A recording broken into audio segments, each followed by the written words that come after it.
Thank you, Mr. Deputy Speaker. I might respectfully say to the Deputy Leader of the Labour Party, if she wants to know what we're doing on rental reform, she can look at the rental reform bill that this government is introducing. But on a Is that your question? Well, I think you ought to ask your question. My question, Mr. Speaker, is about the Slapton line in my constituency. Can it be right that Natural England is holding back major infrastructure development in South Devon and not allowing us to keep key infrastructure being developed?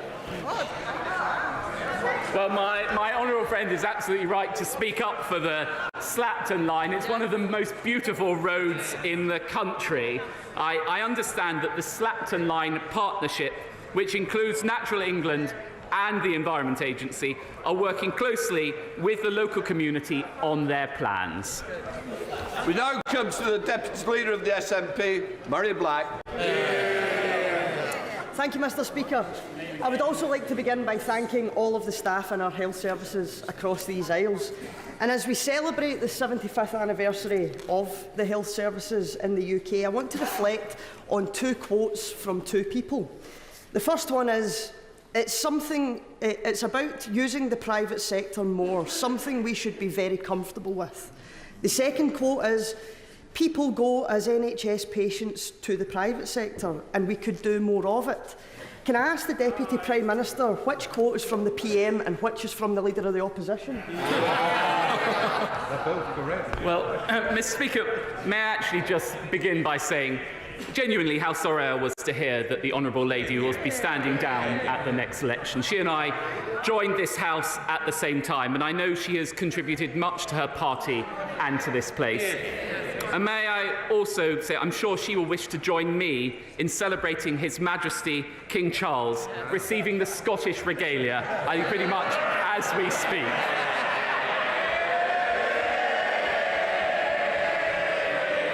There's always time for a Damascus conversion, Mr. Speaker. But when it comes to the NHS, I will take absolutely no lectures from either party on it. It has been there for me. I was born in an NHS hospital. My children were born in an NHS hospital. It's been there for me and my family, and this government has put record funding into it. The Deputy Prime Minister, I thank him for his kind words, and we did join this place at the same time, and I'm pretty sure we'll be leaving at the same time.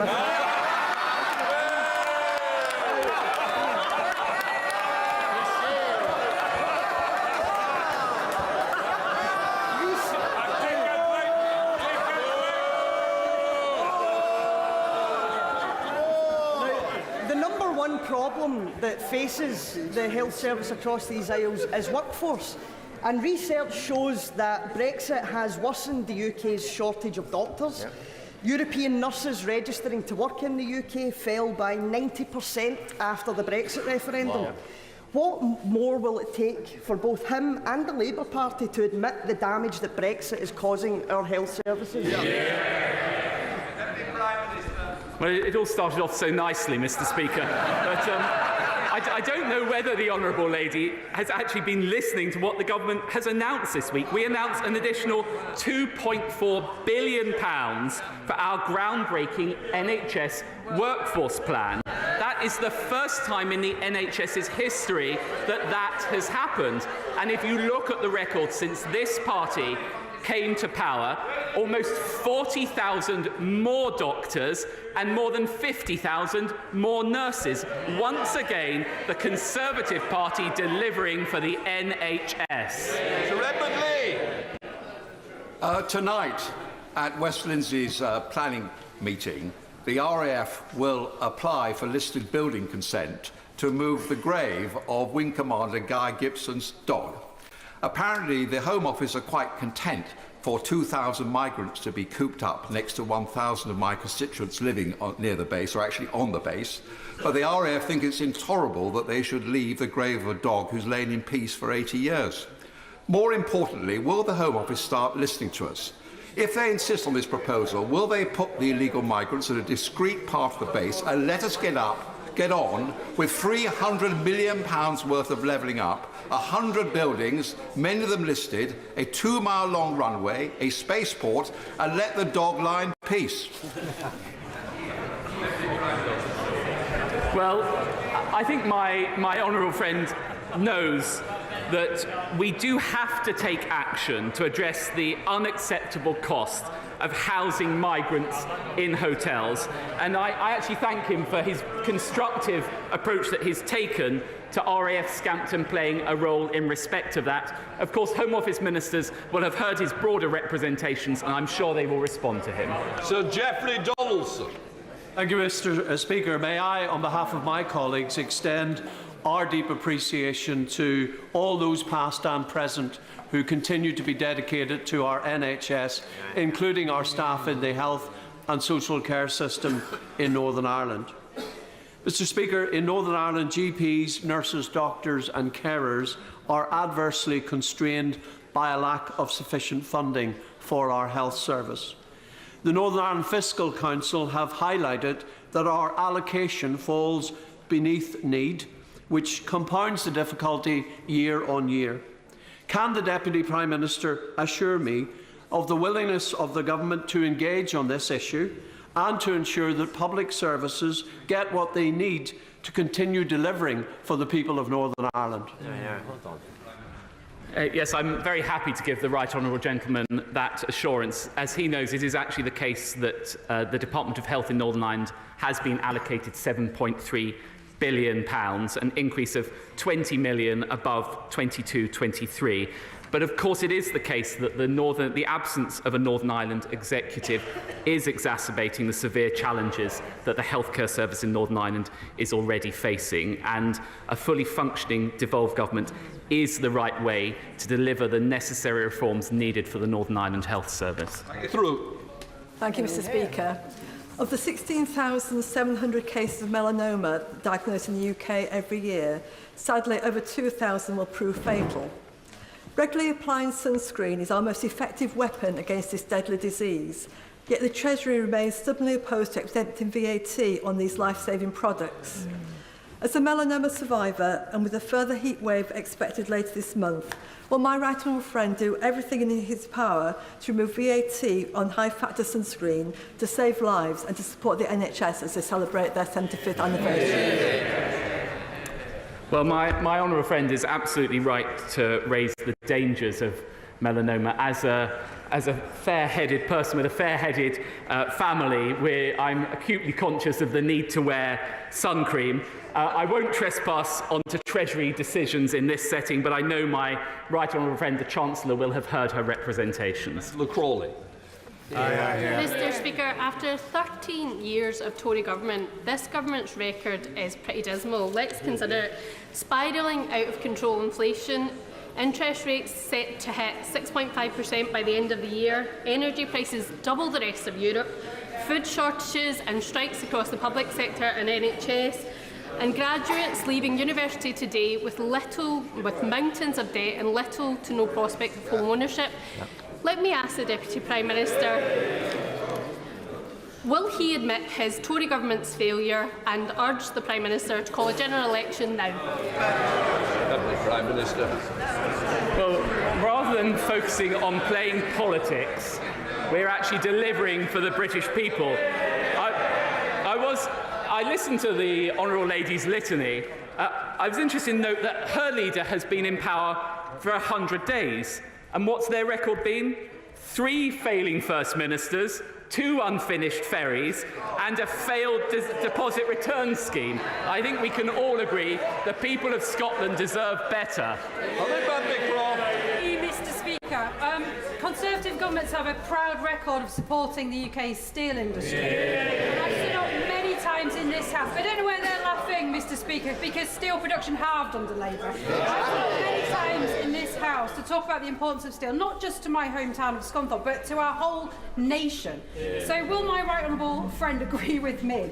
We are always going to need steel in this country, and if we can't make it ourselves, we're going to have to ship it all from the other side of the world with all the emissions, environmental and ethical concerns that will inevitably bring. Will he reaffirm today the government's commitment to making sure that we take further measures to ensure that we have a sustainable, long-term steel-making production in this country? Well, I'm very happy to reaffirm this government's commitment to steel manufacturing, and I pay tribute to my honourable friend. I know what a champion she is for steel production in Scunthorpe, and long may she continue to do so. We have made meaningful offers of support to Tata and British Steel, and the Secretary of State recently visited Tata and British Steel to see firsthand the work underway. Jamie Stone. Mr. Speaker, I'm sure that the Deputy Prime Minister will be as pleased as I am that work is well underway to construct... Well, we're watching Deputy Prime Minister's questions with Angela Rayner and Oliver Dowden, and that might explain quite a few gaps there on the benches, and perhaps not quite as raucous an occasion as we're used to, but certainly it was the Deputy Leader of the SNP, Mary Black, who raised the voices with her point about Oliver Dowden. Of course, he had said that he was marking the fact she was standing down in the next election, that he had joined the House at the same time as her, and she reflected perhaps he would be leaving at the same time as her. Barry Gardiner is with us for Labour, and for Conservatives, Nick Fletcher, Don Valley MP. Barry, you did chuckle. I think you got the loudest chuckle in the studio at that one. I thought it was just a wonderful put down, and she couldn't have scripted it because, of course, he was, you know, being nice to her, and she didn't expect that. But to put him down in that way was very funny. Yeah, because he was making the point about, of course, we've got the royal events going on in Scotland today, and she wasn't having no truck with that. Well, she was having no truck with that as well. But look, I think that actually shows that sometimes the chamber does come alive. And it's when people don't script it. It's when they're not just standing there reading pages after pages. Yeah, and Oliver Dowden made the point about Angela Rayner reading pre-prepared. But, I mean, there's an element of that with him as well, wasn't there? But that was a moment, perhaps, that, you know, off the cuff did work, didn't it? Yeah, it was. I mean, you have to laugh, even though it was against our side. But it was very funny. But obviously no truth in it. I'm sure Oliver will be there, and so will the rest of the party after the next election. Really? Yes. Well, let's just concentrate on the messages coming from Oliver Dowden. I lost count the numbers of times he said delivering. I was trying to write down. That's the problem for you. Many people are looking at the 5 pledges saying you're not delivering. I think we'll get there. We've come through COVID and we're still obviously got the issues with Ukraine. It's been a huge fiscal issue that we've had to deal with. The Bank of England are obviously independent and they're putting the interest rates up, which is obviously probably the right thing to do. It is the right thing to do, but it obviously hurts different people in different parts of the country. And so we're in a very difficult place. It's not particularly of our making, but we are doing everything they can. The Prime Minister's doing everything he can to make sure that we get back on course. And I'm pretty sure over the next 12 months we will see those promises being delivered. But the clock's ticking. The clock's definitely ticking, yes. Barry, Labour's attack line today, like last week actually, was about house building. Yeah. Lack of house building. Look, people are suffering. They're suffering because of the general inflation. They're suffering because of the food inflation. But what is really worrying families, I think, is the way in which they're seeing their mortgages just leap. You know, we're talking because they're all coming off these fixed rates. They're coming off fixed rate breached 6% yesterday. Absolutely. So, you know, people who were on 1.9 suddenly are seeing themselves on 6-7%. And that is just, people think, well, where am I going to get that money from? I can't work more hours. I've got a fixed income, and suddenly I've got to find all this extra money. So it's a real bombshell for people. Housing is so much of our wealth is invested in housing. Why on earth, though, didn't she go on NHS? Today's the big day, the 75th. An open goal, one would have thought, in terms of all the warnings about where the NHS is going to go and the problems. I mean, you talked about the pledges. I mean, one of the Prime Minister's 5 pledges was to bring down waiting lists. Here we are, 350,000 people extra on the waiting list since Rishi Sunak became Prime Minister. But the length of time they're waiting is starting to reduce. Well, no, because actually, if you look at the pledges that he had, one was to bring down the 18-month waiting list. We've got 11,477 people on the waiting list over that 18-month period. So there's a real problem there. 7.4 million people million people on the waiting list.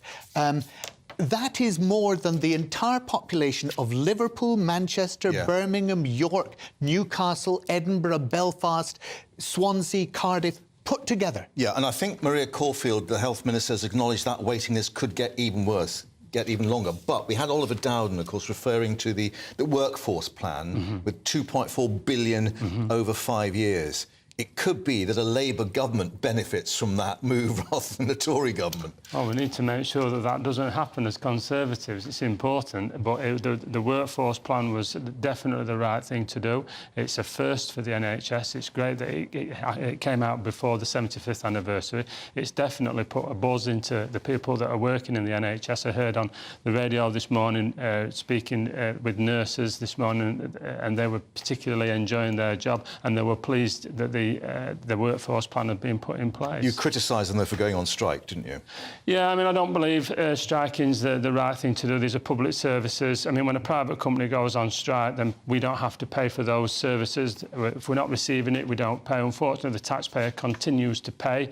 We all pay in our pay slips every week, and we're paying for something that obviously we're not receiving. So I don't believe it's the right thing to do with any issue regarding pay. You don't acknowledge it as a sign of desperation, particularly when not just junior doctors, but even the consultants decide they've got to come out? Yeah, I mean, I'm disappointed with the consultants. I mean, it's only a couple of months ago we lifted the lifetime allowance with pensions, so we could put, the consultants could put more money in the pensions. So I really don't think that they need any further monies. I understand junior doctors. Junior is the wrong word for these doctors. They are quite senior. They're doing everything under the sun. They are quite senior. I understand that, but their career path over the next 10, 15, 20 years, the monies will come to them. As I said, so much so that the lifetime allowance has been lifted. So, I mean, it's a vocation. It is something that they will do for their entire life, and the rewards will come later on. What? So they've got to hang on as well, like everyone else? I mean, hold your nerve. I think that was the phrase. But this is career, isn't it? This is careers. This is what it's about. We start off on a low money, and we gradually. We've all been young and struggling. I was young and struggling. No two ways about it. But as your experience gains, you move on, and you get to. You ever been young and struggling? Long time ago. Young and happy, I think. But before we leave the NHS, can I just say that today, on the 75th anniversary of the NHS. In my local hospital... Northwick Park. Yeah. Lord Paul, a close friend of mine, has just donated £500,000 for a new maternity unit at that hospital. And that's the sort of birthday gift that you just couldn't hope for better than that. It's a wonderful, wonderful piece of news and a real tribute to the people... And I think you've got something to celebrate as well with the NHS. Am I right in saying? No? No, I'm not that. OK, I had some duff info. OK. Other than the fact that it's 75 years today, and I thought there was something happening with your local hospitals as well. But anyway. Let's move on to ULEZ, Barry. Yes. Mayor of London, involved in this court challenge. He wants to expand the scheme to take in parts of the country that border Buckinghamshire, that border Essex. Where do you stand on this? I'm a huge supporter of ULEZ. I've been campaigning for stopping air pollution. I don't even like to call it for better air quality. It's stopping air pollution. I've been campaigning for that for over a decade. There's a school in my borough, just along the North Circular, and if your child goes to school within 100 metres of a main road, that's defined as 10,000 vehicle movements a day, they're growing up with lung capacity impaired by up to 1/3. Now, this is a huge problem. It's a huge health problem. 4,500 people are dying each year in London, according to the British Heart and Lung Foundation. We have to do something about it. But is now the right time to do something about it? £12.50 it's going to cost. No, sorry, let's be clear. 90% of the vehicles that come into the ULEZ area, the proposed ULEZ area, are completely compliant.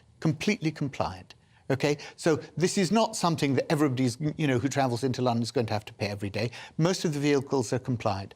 What the Mayor has done, and I was actually one of those who wrote to him and I pushed him, I did an open letter to the Mayor to push him to expand the generosity of the scrappage scheme. So that's now expanded to charities. It's now expanded to small businesses that have got more than But it's still only 2,000 quid, and the Tory local authorities who are taking this action for a judicial review say £2,000 is not going to get you a ULEZ compliant vehicle. Which is entirely true, but remember that the vehicle that they would be scrapping is one that is, probably registered before 2006. Yeah, 2005, 2006. 2006, so before 2006. Now, if your vehicle is that old, you're probably not going to get anything much for it, and you're probably going to have to get a new vehicle pretty soon anyway. Right. But as we say, it's Tory local authorities that are taking the court action at the moment. I mean, is this a political point that's being made, or is there widespread concern in the local authorities? There's widespread concern. I led a petitions debate on this only last week, which was attended by many Conservative MPs. Sadly, no Labour MPs turned up. But it is hugely important. It's hitting the worst off in society, and it's just another tax. And everywhere where you get a Labour authority or a socialist authority, you end up with further taxes. We're seeing tourist taxes is coming in Manchester, and there's 7 authorities that are putting these ULEZ schemes or clean air zones in, and as I say, they're all Labour or opposition parties. And unfortunately, they're completely and utterly unfair. And the only thing that they are actually doing across the country is damaging towns and businesses, and that is what they're doing. There are shops shutting because people can't get in without paying. The transport's not where it should be, and it's damaging all the way around. But isn't that the failure of a Tory government not having invested in public infrastructure and public transport schemes? No, I don't think so. More and more bus routes that are closing. No, it's bad planning. This is what's happening. We're putting... my council keeps opening park and rides, which nobody uses. We have out-of-town shopping centres where everyone goes in the cars, and then for anyone to go into the town, they've got parking to pay, or they're going to be paying clean air zone fees. So the smaller independent shops are losing out. It's just terrible for them, and unfortunately, it's always the least off that suffer the most, and it's just not on. But Nick, the government isn't against these schemes. The government has given £230 million to Bristol and Birmingham and Bolton. Oxford, I think, got one. Bath's got one. They've given money to these schemes because they recognise the public health issues here, and they've given money to scrappy schemes. My beef with the government is that they have not done the same for my constituents in London. Right. And that seems to me a very politically motivated move and is wrong. Right, I'm going to ask something of both of you. How much cash have you got on your wallet at the moment? And can we borrow some? £15. £15, Barry? I've got a 20 quid note. Thanks, and some Barry. change. Right. OK. So, therefore, are you going to be using any of that cash today, or are you going to be using cards? I'll be using card most of the time. Right. And only in exceptional circumstances do I... I'll be using my phone, yes. Right, OK, because you will know that we are now launching this campaign, trying to get the 100,000 signatures. We're well on the way to actually try and address this issue of more and more facilities to use cash being withdrawn, which is hitting, obviously, a lot of elderly people and those without access to credit cards and so on.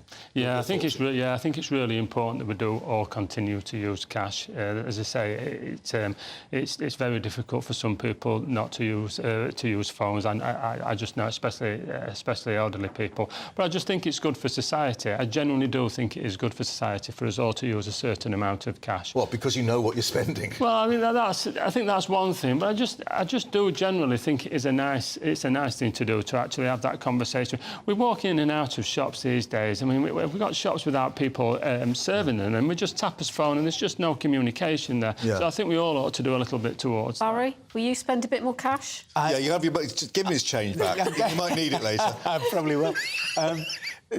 Look, I absolutely agree with Nick. We need to not become a totally cashless economy. And it's those who find the digital economy much more difficult to navigate than we do, who are having real trouble with it. It's really important. And I actually think it's really important for children, you know, because now mine are grown up, but to give children pocket money to teach them the value of money and how to begin to negotiate what you're going to buy and budget. So really important. If we achieve our 100,000 to get a parliamentary debate on it, you would both be partaking in that, I take it. I'll probably be leading it if it comes to right, there we go. Very good. On the other side of the dispatch box. Very happy. Yeah. Anyway, thank you for coming in. Spend it wisely, we should say. Thank you very much indeed for that. So that was Deputy Prime Minister's questions. Of course, coming up, as they actually said in the Chamber, of course, the NHS turning 75 today. That's why we had the deputisation for the party leaders. Our Deputy Political Editor, Tom Harwood, coming up to look back at a remarkable history of our health service. First and foremost, I am a GB News fan, and I was before I was working here. Just love the fact that we're asking the questions that a lot of establishment media won't ask. With a bit of a twist, we not only want to inform you, but we want to keep you entertained. It's worth the drive because you get in and the team's all ready and waiting, they're itching to go, and it's a proper little family. GB News is the people's channel. It's the audience that makes the programme sing. We're giving our viewers and our listeners a voice. I see the thousands of your letters, tweets, emails, you name it, coming in. Britain is broken. How on earth did we get into this mess? But more importantly, how do we get out of it? The establishment had their chance. Now we're here to represent you. It's time for something different. It's time for GB News. I'm very patriotic. I believe in Britain. Our best days lie ahead. Britain's watching. Britain's watching. Join us here on GB News. The People's Channel. Britain's news channel. The Live Desk with me, Mark Longhurst. And me, Pip Thompson. It's here Monday to Friday on GB News. From midday, we'll bring you the news as it breaks, whenever it's happening and wherever it's happening, from across the UK and around the world. Refreshing, feisty, but with a bit of fun too. If it matters to you, we'll have it covered on TV, radio and online. Join the Live Desk on GB News, the People's Channel, Britain's news channel. Westminster is going around in ever-decreasing circles, followed by the media. Britain is broken. How on earth did we get into this mess? But more importantly, how do we get out of it? Join me at 7 p.m, Mondays to Thursdays on Farage, here on GB News. We will have open, rational debate. We've got to work out how Britain moves forward from this. Join us here on GB News, the People's Channel. Britain is watching.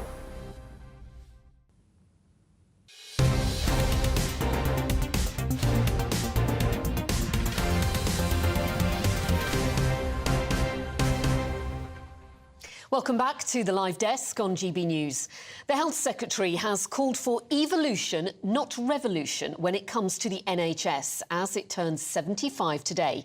As his predecessor calls for a royal commission, Steve Barclay said he was committed to the model of free at the point of use. But this comes, of course, as the country's three main health think tanks are warning that the NHS may not make it to its 100th birthday without some urgent life support. Our Deputy Political Editor, Tom Harwood, has been looking back at its sometimes not so healthy times. I've been asked to tell you just a little about this new plan for better health. Our plan is a service which will provide the best medical advice and treatment for everyone, every man, woman and child in this country. These were the words of Conservative Health Minister Henry Willink speaking in 1944, announcing his plans for what would become the NHS. His 1944 White Paper was the blueprint for the National Health Service. Mr. Aneurin Bevan. But it was Aneurin Bevan, the Labour Minister for Health, who brought the NHS into existence in July 1948. Under Bevan, the reach of the state stretched further than the original Conservative plans. Care was not only to be paid for by the taxpayer, but hospitals themselves were nationalised too. Healthcare professionals became government employees. The NHS quickly became a cherished national institution. But the course was not always smooth. Prescription charges were introduced in 1952 after the cost of the service unexpectedly began to grow. The ensuing decades saw the NHS buffeted by various political winds. The Conservative years under Thatcher and Major introduced internal markets, attempting to increase efficiency. Under Blair's Labour government, these reforms were built upon, aided by significant injections of funding into the service. The new funding smoothed the path to a drive of modernisation, patient choice and public-private partnerships. Blair's devolution agenda also saw the Scotland Act and the Government of Wales Act give devolved bodies powers to legislate on a range of issues, including health, leading to greater divergence in health policy across the UK. Yet, in the backdrop of the 2008 financial crash, the budget balancing measures of David Cameron's coalition government led to smaller real terms increases in budgets than occurred under Labour, and a controversial reorganisation under the Health and Social Care Act of 2012, creating clinical commissioning groups and increasing competition in service provision. The past decade brought with it unprecedented challenges. The NHS's handling of the COVID-19 pandemic under Boris Johnson's government, to many displayed its resilience and adaptability. To others, it exposed shortcomings. Frontline staff faced overwhelming pressure, yet they rose to the challenge, embodying the spirit of the service envisaged 75 years ago. Today, the NHS budget has never been higher, yet waiting lists and patient care face significant strains. The cost of the service has risen by 50% in real terms when compared to 2009. As we celebrate the 75th anniversary of the NHS, the debate continues on how to sustainably fund and manage this British institution. With an ageing population, new medical innovations and a consequently ballooning budget, questions remain as to what the NHS will look like after another 75 years. Well, our Deputy Political Editor, Tom Harwood, joins us now at the country's oldest hospital. Tom, you'll just have to fill us in on where that is. Lots of people celebrating today, but it also comes with today some dire warnings that the NHS won't make 100 years old. So how much, really, should we be celebrating? Yes, some big questions as to the future of the NHS. First, I should say I'm at St Bart's in the City of London. It was founded in 1123 as a hospital here on this site. But of course, it was nationalised alongside all of the other hospitals in the land 75 years ago today. But the place in which the NHS finds itself is a complicated one. The United Kingdom has an ageing population. The cost of delivering care to that population is growing, and the demands for ever more money being spent on the NHS get louder each and every year. That's despite, in real terms, 50% extra funding going into the NHS since 2008-2009. This is a service, when it was envisaged by Nye Bevan back in 1948, that was meant to be a low-cost service. The original plans for the NHS saw the cost of the service going down as the country got healthier and healthier. Yet precisely the opposite occurred. As treatments got more complex and medicine got more advanced, instead of the government's expectations that the cost of it all would go down, the cost of it all began to rise and rise. And that meant very difficult decisions in terms of what can still be envisaged as this entirely state system. Of course, in 1952, we saw prescription charges be brought in, not in the way that they are in some other countries at the real level of the cost of those prescriptions, but almost token charges to stop overindulgence in these areas. And we have seen different reforms come in and around this fundamentally similar system throughout the last 75 years. But we're hearing now from voices like Tony Blair and Sajid Javid that perhaps more fundamental reforms need to be imagined for this service in terms of making it more fit for the future. Back when it was created in 1948, there were only a handful of countries in the world that had universal healthcare. The United Kingdom had followed Norway and Prussia in delivering a form of universal healthcare. But the world has moved on now. Almost every single developed country in the world, with the notable exception of the United States of America, now delivers some form of universal healthcare. So there are lots of different models, perhaps much to learn from countries like France or Germany or the Netherlands or Australia. That's what Sajid Javid has been saying in the last week or so, although the government and indeed the opposition Labour Party seem more wary of more fundamental rethinks. Up on that. I mean, you mentioned in your report, looking back at this history, about the political winds that have buffeted the NHS. I mean, that still seems to be happening. Of course, we've got the strikes ahead with the junior doctors and the consultants. And Sajid Javid's point about the Royal Commission was to look at long-term planning rather than this sort of push-me-pull-you that goes on with the change of governments. Absolutely, and indeed to look at how this is done in other countries where perhaps their health systems are less politicised, less politically managed than sometimes it can seem the NHS is in the United Kingdom. Because fundamentally, one of the big criticisms that we've seen, particularly in the last 15 or so years, is that whilst a lot of money has gone into recruiting more doctors and nurses, perhaps not enough money has gone in to buying the necessary investment infrastructure, the MRI machines and all the rest of it, the sort of critical investment in machinery that could make productivity within the NHS better off. It might make more sense to buy a whizzy machine than employ 5 more nurses and no machine. So these are the sort of long-term decisions that perhaps Sajid Javid is suggesting need more long-term planning, more organisational planning and less political interference. Thanks very much, Tom. Talk to you again shortly. Well, we can join now our West Midlands reporter, Jack Carson, in Aneurin Bevan's hometown of Tredegar in Wales. Now, health is, of course, devolved to the Welsh Government, but the NHS there is struggling to cope with a backlog in treatments and waiting lists in Wales too, Jack. Yeah, that's right. In fact, in the last week, the British Medical Association for Wales has sent a warning almost to the Welsh Government. Of course, the NHS here is devolved. It is run by Labour here in Wales, but it's written to the Welsh Government urging them for more funding and staff help. It comes as several pharmacists have said that they can't necessarily cope with those waiting times as well, because you've got patient numbers here, particularly in Wales, rising. In the last couple of years, 93,000 more people have signed up to a GP surgery. But in fact, GP surgeries are calling. That number has dropped since over the last few years. This is why this British Medical Association for Wales is put in this call to the Welsh Government to save our surgeries. They say, the Welsh Government says, it's taken steps to help, such as increasing services by community pharmacists. But of course, as you were mentioning, here in Tredegar, this is essentially the birthplace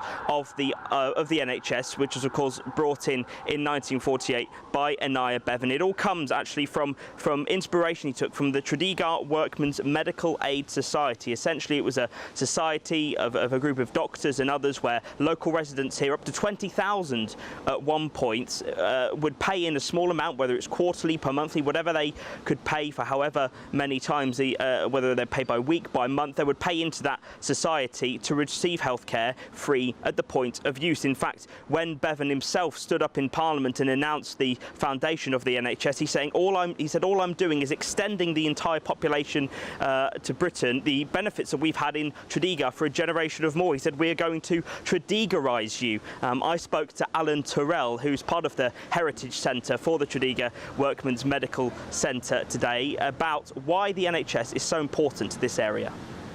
I think the NHS is probably the greatest thing the United Kingdom has ever produced, for the UK and as a role model for the rest of the world. It's one of Bevan's other quotes. He roughly says something along the lines of, "You cannot take any society seriously if it doesn't care for its people," and that's what the NHS does, and it's something that we should be remarkably proud of. And Jack, bearing in mind the historic importance of Tredegar and what Aneurin Bevan did there, I mean, is the town marking this day today in a special way? Well, there's not been many celebration plans today. On Sunday, the 2nd of July, a few days ago, there was what's known as Bevan Day, where essentially the town celebrated the life of Bevan with a big parade through the town. But there are actually on the roundabout behind me a couple of balloons that say 75. So that's the extent of the celebrations I've seen so far here today. OK, well, thanks very much indeed for updating us there in the heart was once a thriving mining community. And, of course, those miners very active in forming that help society all those years ago. Thanks very much indeed. Do stay with us here on GB News, because we will be covering the coronation of King Charles and Queen Camilla. Not the coronation, but celebrations of their coronation in Scotland today. The two will be presented with the Scottish Crown Jewels. For that, let's get an update, see if it's going to rain on their parade. I'm Alex Deakin, and this is your latest weather update from the Met Office for GB News. A mixture of sunshine and showers today. A fresh breeze out there as well. Some heat is on the way for some of us later this week. We've seen this low pressure system, a little vicious one that brought a lot of wet weather across the eastern areas through the night, bringing some very strong winds to the Netherlands at the moment. But behind it, things are a little calmer. Quite a bit of cloud around earlier, but we'll see some sunny spells breaking through. A few showers moving through on the breeze. Plenty of them across northern Scotland, through Northern Ireland, parts of Wales. But they will tend to zip through, and some parts of the south will stay completely dry this afternoon. A bit of brightness as well. Temperatures close to, maybe a touch below average. Feeling a little fresh maybe in the breeze, but pleasant enough when the sun pops out. Now, as we go through this evening, still a few scattered showers around, but generally they tend to fade as we head towards midnight, so most places becoming dry through this evening and staying dry through the second half of the night. Always some showers coming into western Scotland and a few more developing across the west of Northern Ireland by dawn. A coolish night, actually. Temperatures well down into single figures in rural areas. Could be as low as 2 or 3 degrees in some spots. So, yes, a fresh start to Thursday.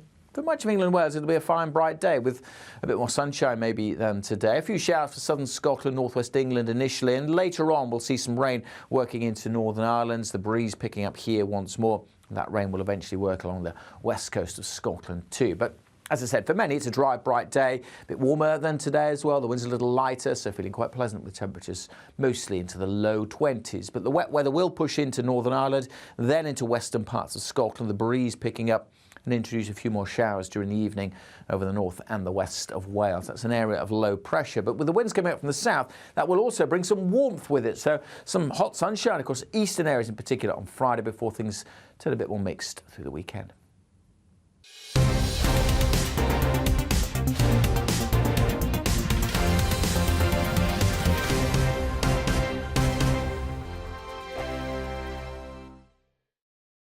Like all families, we have arguments every now and then, but actually we agree on what the mission of GB News is, and that's the most fundamentally important thing. GB News provides the kind of platform that lets all voices be heard.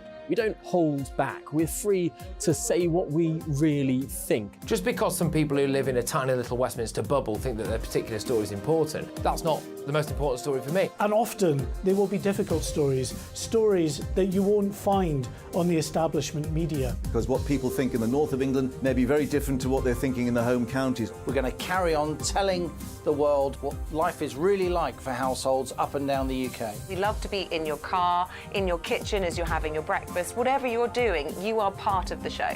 If it matters to you, it matters to us. Britain's watching. Britain's watching. Britain's watching. We're proud to be GB News, the People's Channel, Britain's news channel. Join me, Patrick Christie's Monday to Friday, 3 till 6. We tackle the day's news agenda like you've never seen before. It's high tempo, high octane, the most controversial topics and the best guests. You will not be able to take your eyes and ears off it. I'm not afraid to ask the questions that you really want answered. 3 till 6 p.m. Monday to Friday on GB News, the People's Channel, Britain's news channel. Join me, Camilla Tominey, on Sunday mornings from 9:30, taking the politicians to task and breaking out of SW1 to see how their decisions are affecting you across the UK. Bursting the Westminster bubble every Sunday morning, only on GB News, the People's Channel. Britain's watching. Join us every night on GB News at 11 p.m. for Headliners, which is 3 top comedians going through the next day's news stories, which is exactly what you need, because when the establishment has gone crazy, you need some craziness to make sense of it. So join us 11 p.m. every night on GB News, the People's Channel, Britain's news channel. Hi, I'm Dan Wootton. You can watch me live on GB News Monday to Thursday from 9 p.m. And did you know that you can also watch and listen live on our website, gbnews.com. You'll always be up to date on the latest breaking news, as well as enjoying the best stories, opinions and shows. You can even join the debate under our live player as you're watching. So head straight to gbnews.com on TV, radio and online. GB News, Britain's news channel. So Jubes and Kerr, we tackle the issues of the day with real, robust debate, both sides of the fence, battling it out with me in the middle with my forthright opinions and views. And often really interesting things happen because you start with a position and then by the end of the debate you find actually, well, I might not have thought about that one. What we need in this country is 2 new political parties. You should maybe think about doing a 2024 calendar. I'm Michelle Dewberry and I'm keeping you company right through until 7 o'clock this evening. GB News, the People's Channel, Britain's watching.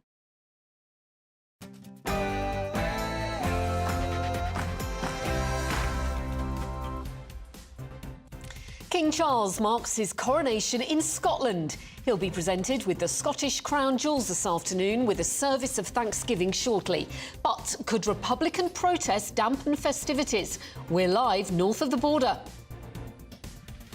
Happy birthday, NHS. The country's celebrating the 75th anniversary of Nye Bevan's brainchild, but is it something to celebrate when the experts are warning it must be drastically changed or die? No ticket to ride. Hundreds of station ticket offices are set to close in England to modernise customer service, but consumer and disability groups hope to derail the plans.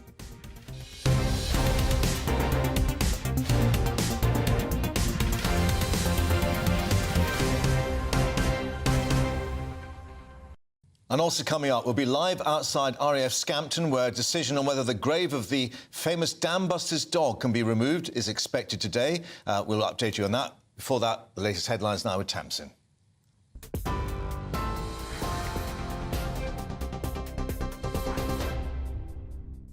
Mark, thank you, and good afternoon from the GB newsroom. It's 1 minute past 1.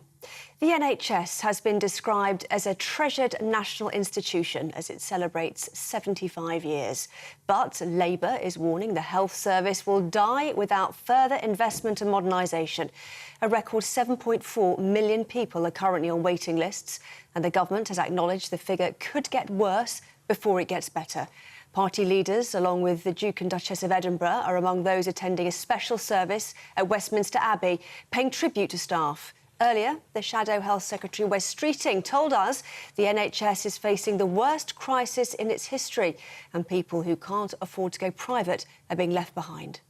I'm deeply angry about the 2-tier system we have in our country today, where those who can afford it are paying to go private and those who can't afford it are being left behind. And my answer would be, in the short term, where there is spare capacity in the private sector, we should be paying for it on NHS terms so that people who can't afford it are getting it free at the point of use. That would be my answer. I've got no objection to using private sector capacity to get NHS waiting lists down faster.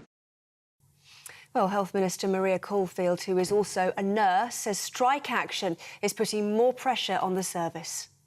Although we've got more people on the waiting list, the waiting times are coming down. And I think for most people who are waiting for an operation or a procedure, it's how long they wait, not who else is on that waiting list. And we've eliminated the 2-year wait. We've virtually eliminated the 18-month wait. And we're now working on those who are waiting for a year. So it's really important that we do that. And strike action doesn't help, to be honest. It does mean that procedures and operations are often cancelled. So that's why we do want the unions to come around the table and try and resolve that for patients. Meanwhile, the Prince and Princess of Wales surprised NHS staff by dropping in for a tea party in London. William and Kate helped lay tables at a reception at St Thomas's Hospital to celebrate the NHS's anniversary. The royals met guests including Enira Thomas, the first baby born on the NHS, named after the health service's founder, Enira in Bevan. It was hosted by NHS Charities Together, of which the Prince and Princess are patrons. There's anger over plans which would see the closure of almost every railway station ticket office in England. The proposal, unveiled by the Rail Delivery Group, affects hundreds of stations, with facilities only expected to remain open at the busier stations. The government's putting pressure on operators to save money following a drop in revenue caused by the pandemic. Disability charities and unions are among those who voiced their concerns. A decision on which offices will be closed will be made after a consultation process. Schools across England have been forced to close or restrict access to students, with teachers walking off the job in a row over pay. It's their 7th strike this year, and unions have warned there'll be more action in the autumn if a deal can't be reached. As well as lessons, end-of-term events like school trips and sports days are also being disrupted. Birmingham teacher Leslie Quinlan says both staff and students deserve better. Government aren't listening, and we're going to keep doing this until they do. We need to have a fully funded education system in this country. These children deserve so much better than this. What this government is happening, what it's doing to them. It's been going on for way too many years. We need to put a stop to it now and fund their education. Plans to house migrants on a barge near a seaside town in the summer are leading to concerns of overcrowding. Richard Drax, a Conservative MP for South Dorset, told the Commons today the plan to house more than 500 people on a barge designed for just over 200 people is not in the national interest. It comes as the Archbishops of Canterbury and York are calling for the government to adopt a just and compassionate asylum policy. Thousands of people have been evacuated from the Jenin refugee camp in the West Bank following an Israeli military operation. At least 10 people have been killed after the Israeli army launched a 48-hour strike in the Palestinian territory. It's Israel's biggest military operation in years. The army says the aim is to destroy infrastructure and weapons belonging to militant groups in the camp.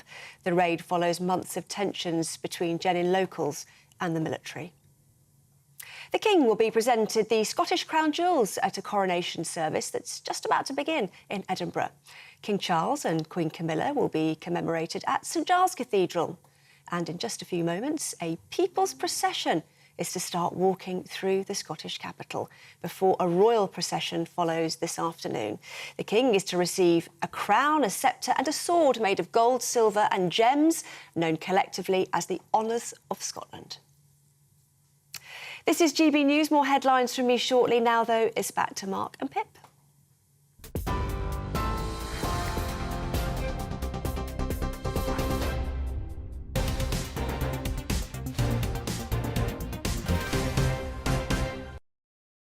Tamsin, thanks very much and welcome back to the live desk, where Scotland is about to mark and celebrate, indeed, the coronation of King Charles and Queen Camilla, with a ceremony which will see the two presented, as we've just heard, with the effectively Scottish Crown Jewels, or the Honours of Scotland. The People's Procession, which starts in the next few minutes, will see 700 military personnel marching down the Royal Mile in Edinburgh ahead of a national service of thanksgiving and dedication at St Giles's Cathedral. But protests from Republican and Scottish nationalist campaigners are also expected. Let's get the latest now. Our royal correspondent Cameron Walker, who's there for us in Edinburgh, and big crowds to celebrate, and, well, some crowds as well, we have to acknowledge, in protest. Yeah, absolutely, Mark. There's certainly a mix here, and a lot of the crowds were here from very early this morning, making sure they could bag a position. One royal fan was actually pretty hacked off, to be perfectly honest, because she was pointing out that the protesters had been given the best seat in the house, pretty much directly opposite St Giles Cathedral, where the Honours of Scotland are going to be presented to His Majesty the King in a service of thanksgiving a little bit later on today. On the whole, just from myself viewing it, it appears there's a lot more monarchy supporters than protesters, but you have to factor in that Edinburgh is a very, very touristy town, and there's lots of people here who've come from different countries just to see Edinburgh, and they're actually very pleasantly surprised that they're getting a whole display of pomp and pageantry here today, so they haven't come specifically to be here. However, there is a big display of pomp and pageantry. As you said, 700 military personnel from all three armed services will be processing down the Royal Mile, Royal Navy, Royal Air Force and British Army as well. At about 1:15, so what's that, like 10 minutes time, 5 minutes time, the People's Procession will be leaving Edinburgh Castle, which is the building behind me, and processing down to St Giles Cathedral. They're made up of 100 or so representatives from groups across Scotland, one of which is NHS Scotland, of course, celebrating its 75th anniversary today, and the Prince's Trust as well, the charity founded by the King when he was Prince of Wales, which supports and continues to support young people. The army procession, the military procession, I should say, has a Shetland pony right at the front of it, the mascot of the Royal Regiment of Scotland. And then in around an hour's time, we will be expecting to see the King, the Queen and the Prince and Princess of Wales, known as the Duke and Duchess of Rothesay in Scotland, emerge from the Palace of Holyrood House, the other side of the Royal Mile to where we are here. There'll be a tri-service guard of honour, and then they are going to be taken up to St Giles Cathedral for the service. There has been a couple of boycotts of this service for two co-leaders of the Green Party here. They have both declined an invitation to be in St Giles Cathedral, as has former SNP leader Alex Salmond as well. So there is certainly a mix. There's certainly polarising views here, but I think many people in the crowd are going to be hoping that it goes without a hitch and there's no last-minute problems in terms of disruptive protesters. As far as we're aware, the protesters plan to be peaceful but noisy. OK. Cameron, you are looking super smart. Is that tie of particular significance that you're wearing? Well, I just decided to purchase or invest in a tartan tie for the occasion. This is not, I have to admit, I'm afraid, my family tartan. This is just one which happened to go with my suit and coat that I could find in one of the many lovely shops here in Edinburgh. But I thought I should try and look a little bit Scottish for the occasion because, of course, the crown jewels here in Scotland, the honours of Scotland, are the oldest in Great Britain. They were hidden during the English Civil War, so therefore they were not melted down by Oliver Cromwell's army. And in fact, it dates back so far that Mary, Queen of Scots, was actually crowned with the crown that we're going to see later on today, back in the 1500s. So it clearly goes back a long way, but the new sword, the Elizabeth sword, is brand new, and that is because the original sword of state is thought to be in too delicate condition to be used in events such as this now. So that was unveiled a couple of days ago to the King, but he will be presented officially with it at the service of Thanksgiving later on today. Yeah. And I think there's been criticism from Alex Salmond, hasn't it, about the unfathomable waste of public money, he called it, indicating that, the £22,000, for instance, on this sword could have been better spent.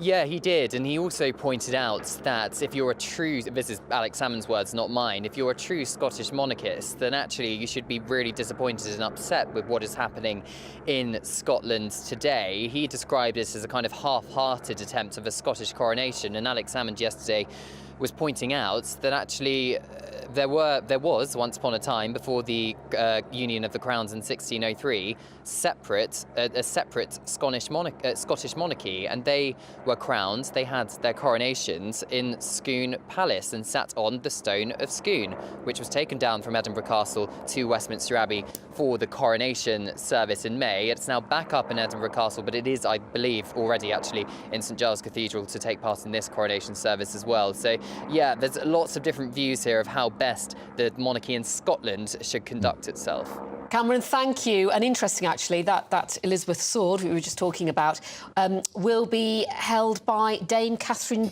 Granger, the rowing medalist. And it will be quite heavy, so we'll see if she does as good a job as Penny Mordaunt did for the coronation in May. She's been training as an Olympic oarsman, obviously. Yeah, absolutely. She should be OK. Thanks, Cameron. Yeah, fingers crossed. Now, let's get more with Tony Maguire, our Scotland reporter correspondent in the middle of the action on the Royal Mile with, well, the crowd's already there, we can see. Have you been able to ascertain how the protesters are outnumbered by the supporters? I mean, I think that's very much a given, Mark. Certainly behind me, I don't know if Ben can maybe raise the camera ever so slightly and show you, they do have a rather primo position here on the mile. Diagonally opposite, they'll see that the King and Queen arrive in their cars. And I would say there's about 200 there, with many more sprinkled around the mile, up and down. You can hear that chant behind me has been going strong, believe it or not, since just after 8 o'clock this morning, and they are making themselves heard. However, I will say that having been among them and having spoken to a small group of monarchists among them as well, you know, they are being civil, some obviously quite choice words being shared, some very divisive opinions, but ultimately, you know, two sides of a very different opinions kind of coming together and sharing those views and a bit of back and forth. In spite of the protests and the seemingly large size of the protest, all the way down the Royal Mile, which you might have guessed that is give or take about a mile long, there are royal supporters all the way down to Holyrood and all the way up to the castle, here to really kind of celebrate the day and to make a big issue of all the festivities that are going to be happening really, really soon. We're going to expect to see the People's Procession go down behind me, which have about 700 Scots from various walks of life, really showing the best of Scottish society. And I said in my package earlier in the week that this is a real celebration of everything Scottish, you know, and I would imagine that the King would very much feel like a guest here, and surrounded by all this pomp and pageantry in his name. But certainly been very, very vocal opposition and some very loud cheers in opposition to them. Procession, Tony, is about to start within the next minute or so. What's security like there in light of the numbers of protesters that are expected? So I think it's safe to say that we've seen quite a few shuttle buses of police going up and down the mile, as well as that. I don't know, I would probably argue into at least the hundreds of G4S private security, some of them looking young, I might add. You know, we were discussing earlier on what would actually happen if some of the more enthusiastic protesters were to jump barriers. What would the situation be? However, I would say that the police presence here is significant, and all the way up and down the mile. I wouldn't expect much to happen, as it was last year when the Queen's cortege came up to St Giles for her period of lying in state. We saw quite a lot of road closures in between. So right now, as you can see the crowd really building behind me, that we are on one side of the mile, and chances are that we will not be able to cross the mile again. And that is certainly one of the big security measures for each side of the mile security, to really kind of halve the potential problems that may present themselves. Tony, on the Royal Mile for the moment, thank you for that. Back to you a little later, of course, as an important afternoon celebration gets underway. Thank you very much. Let's get the view of royal commentator Michael Cole. Good to see you, Michael. You're also a former BBC royal correspondent. How significant is this day then for King Charles? Because the big event, as we know, happened in May, but he does have such a close connection with Scotland, doesn't he, as did his late mother? Yes, a hugely important and splendid day for Edinburgh, where I was privileged and pleased to live for 3 years. So I know these scenes that have been described so brilliantly by your correspondents today. Yeah, it's a very important day. The honours of Scotland, as the crown jewels are called up there, are not quite as old as the ones in the Tower of London. Not quite as splendid as that, but they are of greater antiquity and very, very beautiful. The crown of gold and pearls was first adapted for King James VI, and he was crowned with that in 1567. So it's an important day. The king will there be presented with these honours, which he will then touch to acknowledge them. And it's a day where I think, perhaps particularly in Scotland, talking about the protests and so on, people will more and more value the stability provided by a constitutional monarchy, particularly in times of political turmoil. And my goodness, Scotland's had a bit of it of late.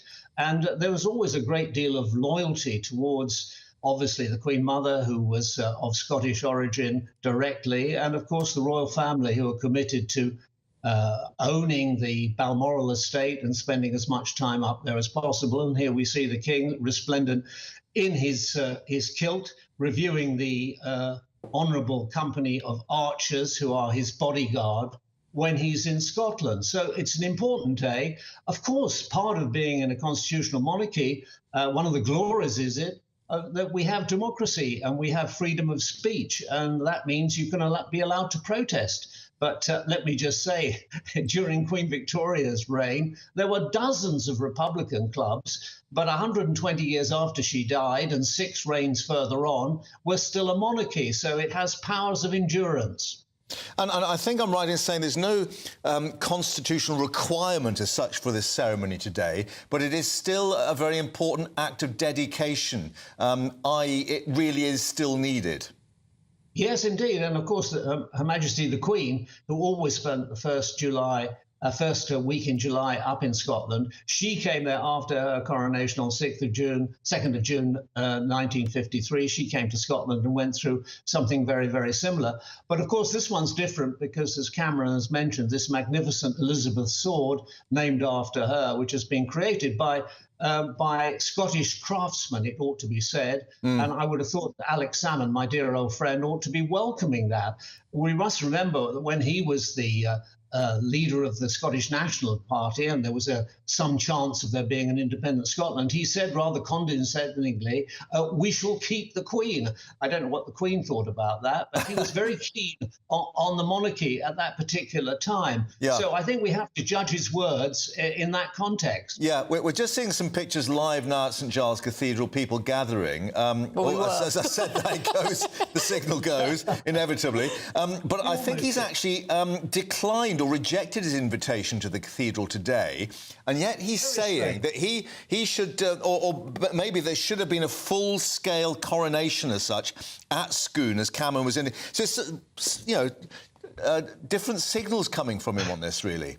Well, he's very open-minded and a very good-hearted sort of person. This sounds a little bit peevish, but from him, I would have thought he wouldn't have turned away from something like this. I thought he'd have been front and centre because he's got his own little party that he's running at the moment. I think it's called Albion or something like that. Yes, Alba. So I would have thought he would have been in there pitching away as hard as possible. I don't think anything's going to rain on this particular parade. The Scots will turn out. Those who want to boo will boo. Those who want to cheer will cheer. It'll be a glorious day. There'll be a procession. There'll be a fly past by the Red Arrows, and everybody will have a jolly good time, and the Royal Mile will live up to its name. And even if it rains, I gather they just call it next year's whiskey, which is an interesting way of looking at it in Edinburgh. Anyway, Michael... I love that. Yeah, thank you very much indeed for that. More to come, of course, throughout the afternoon. Thanks for your time. Yes, do stay with us. We will be, of course, covering those celebrations in Scotland. A people's procession along the Royal Mile has now started, and we'll also be talking about the 70th anniversary of the NHS. But is it really a moment to celebrate? Or is it the chance to put some more reforms in place? Discussing that in a moment. Stay with us. I joined GB News because I was sick and tired of not hearing my views being represented, not just mine, but so many people that I knew and spoke to. I just couldn't get my voice out there. I couldn't say anything. I couldn't do anything. Whatever the narrative was, I kind of had to follow it. GB News is there to provide a voice for those who have been ignored by the establishment media. We think different things. We've got a different style. GB News is here to be optimistic and positive about the future. It's real kind of dynamic and flowing, with the audience very much at the heart of it, like a big family. Here at GB News, we talk about the things that matter to you. Hearing the voices from right across our towns and cities, especially our towns. All sides of the argument represented with a heavy dose of opinion. We're on a mission here to make a difference. And the GB News family really is here for you, and whatever time of day you can watch or listen. Britain's watching. Britain's watching. We're proud to be GB News. The People's Channel. Britain's news channel. Monday to Thursday, 9 p.m. till 11 p.m. Join me, Dan Wootton. I'll bring you the sharpest takes and hottest debates. Do you not believe in prison? I don't believe in prisons. I'm completely stunned. I guarantee you there'll be no spin, no bias, no censorship. I actually was personally quite offended by it. And no reason to go to bed. So I guess they've always been quite woke. That's Dan Wootton tonight on TV, radio and online. Monday to Thursday from 9 p.m. till 11 p.m. on GB News. The People's Channel, Britain's news channel. Weeknights on GB News from 6 p.m. You'll always get drama. Please stop, Michelle. I know, yeah. Please stop. Should I just shut up? Romance. You like me, I like you. There you go. There you are. Well, don't tell anybody. Adventure. Da-da-da-da-dum, etc. That's the whole point. But bomb. And action. Sergeant, read my superstar panel. They're already at it. They're fighting. It's going to be quite a show. Only on GB News. Britain's watching. In a world of dull and predictable radio and TV shows. Oh, hi. On Mark Dolan tonight, we've got big guests. We drill into the big stories of the day. The show adds up to a brilliant listening and viewing experience. Mark Dolan Tonight is the most entertaining current affairs show ever, and that's a fact. That's Mark Dolan Tonight, Friday, Saturday and Sunday from 9. Only on GB News, Britain's news channel. Start the day with GB News. We catch up on all the big stories you didn't hear the night before. And take a look at what the world's talking about this morning. That's right, Monday to Thursdays from 6 o'clock.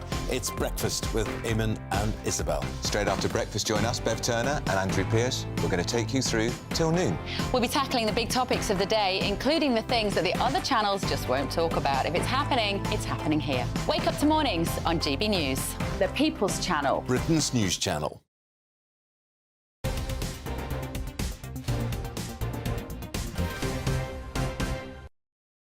And welcome back to the Live Desk. Now, is it a happy birthday with the National Health Service 75 years old today? Could it be feeling its age and needing some intensive treatment of its own? While tributes are being paid to the NHS, Shadow Health Secretary Wes Streeting has argued that it will die without necessary investment and reform. The Health Minister, Maria Caulfield, has also warned that the record waiting list of 7.4 million people is likely to increase. Let's speak once more to Roy Lilly, former NHS manager, of course, and now health writer and commentator. Roy, thanks for your time again. And lots of people taking stock today, inevitably. But just to follow on with our discussion we had the other day on this workforce plan that came through. I mean, we're looking at, what might happen in the next 5 years particularly, but a lot of politicians saying, look, we might not have it in 25 years' time for the centenary. Well, I don't think that's true. I mean, I certainly hope it isn't true. I was born before the NHS. And I don't want to die before it, without it. No, I think certainly the NHS is facing great difficulties. But before you decide to reform it or change it, you have to figure out, well, why is it in the situation it's in, and what bits of that are we going to learn from and not do again? I mean, the real problems of the NHS started back in 2009 after the world banking crisis. We had austerity policies, of course, for nearly 10 years, and the NHS had pretty much flatline funding of under 2% for 8 of those 10 years.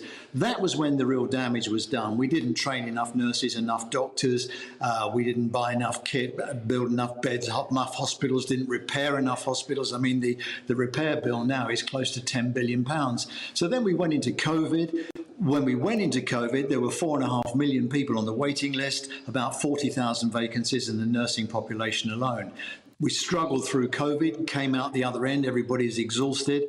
And now, of course, those chickens are coming home to roost when it takes, 4 years really to train a nurse, 10 years to train a doctor. In the years when we didn't do enough, that's manifest now, and that's why we're facing the problems. And of course, it's made worse by the strikes, and it's been made worse by Brexit. We lost a lot of staff who went back home then.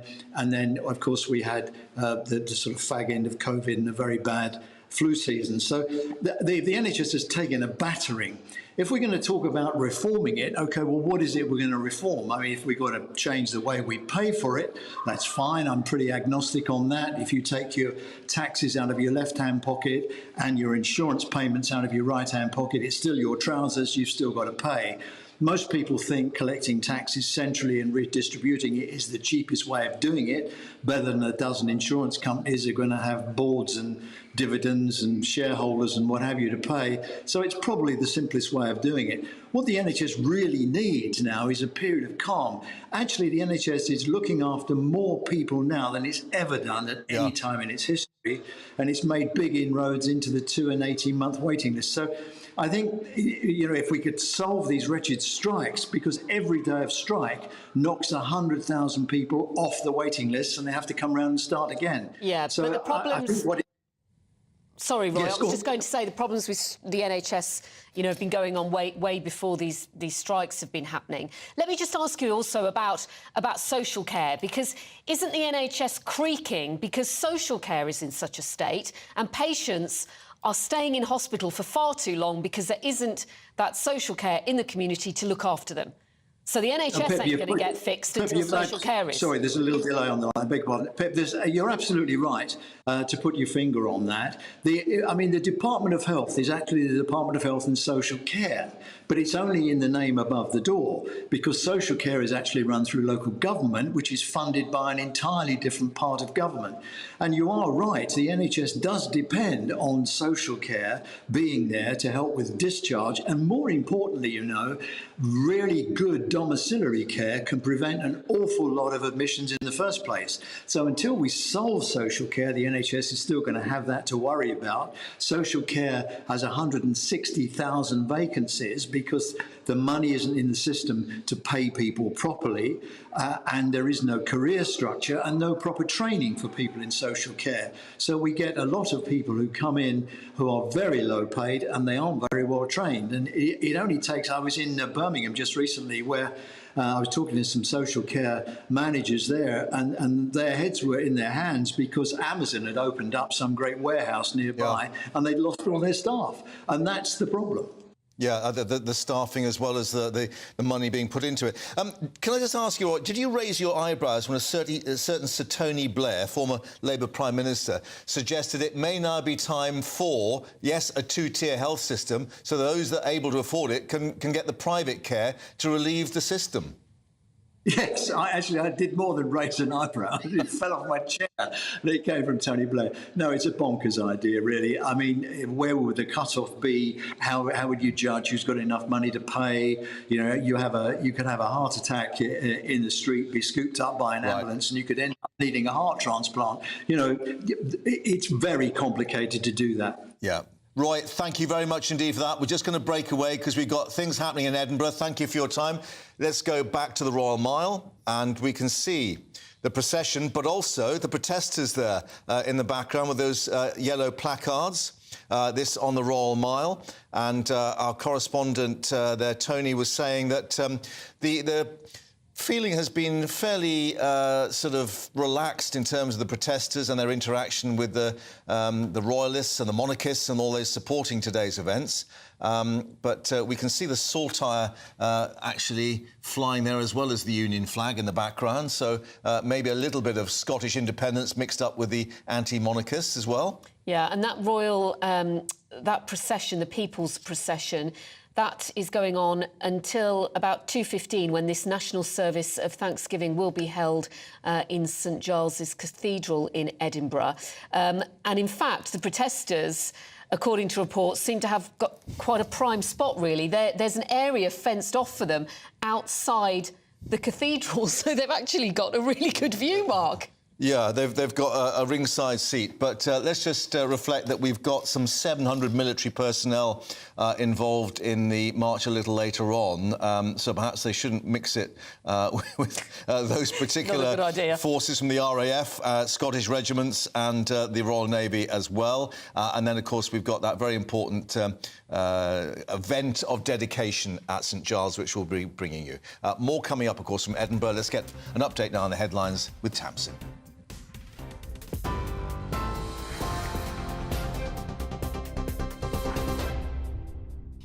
Mark, thank you very much. Here are the headlines at 1:32.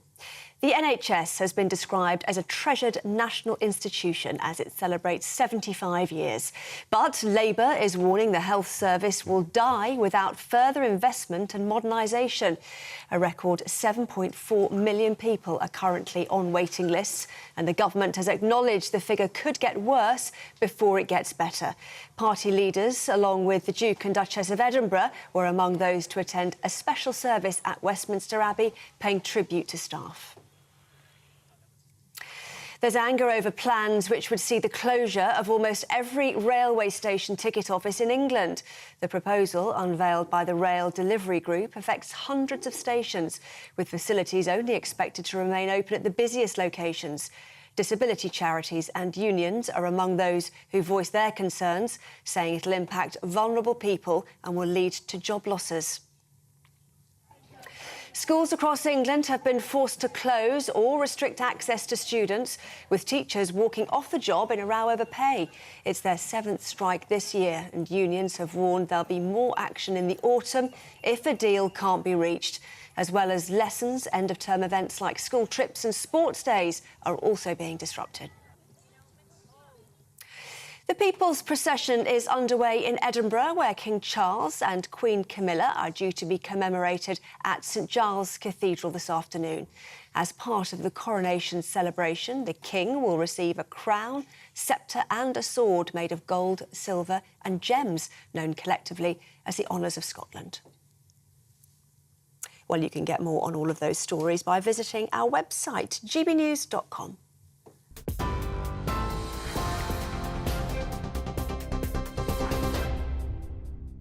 Direct Bullion sponsors the Finance Report on GB News for gold and silver investment.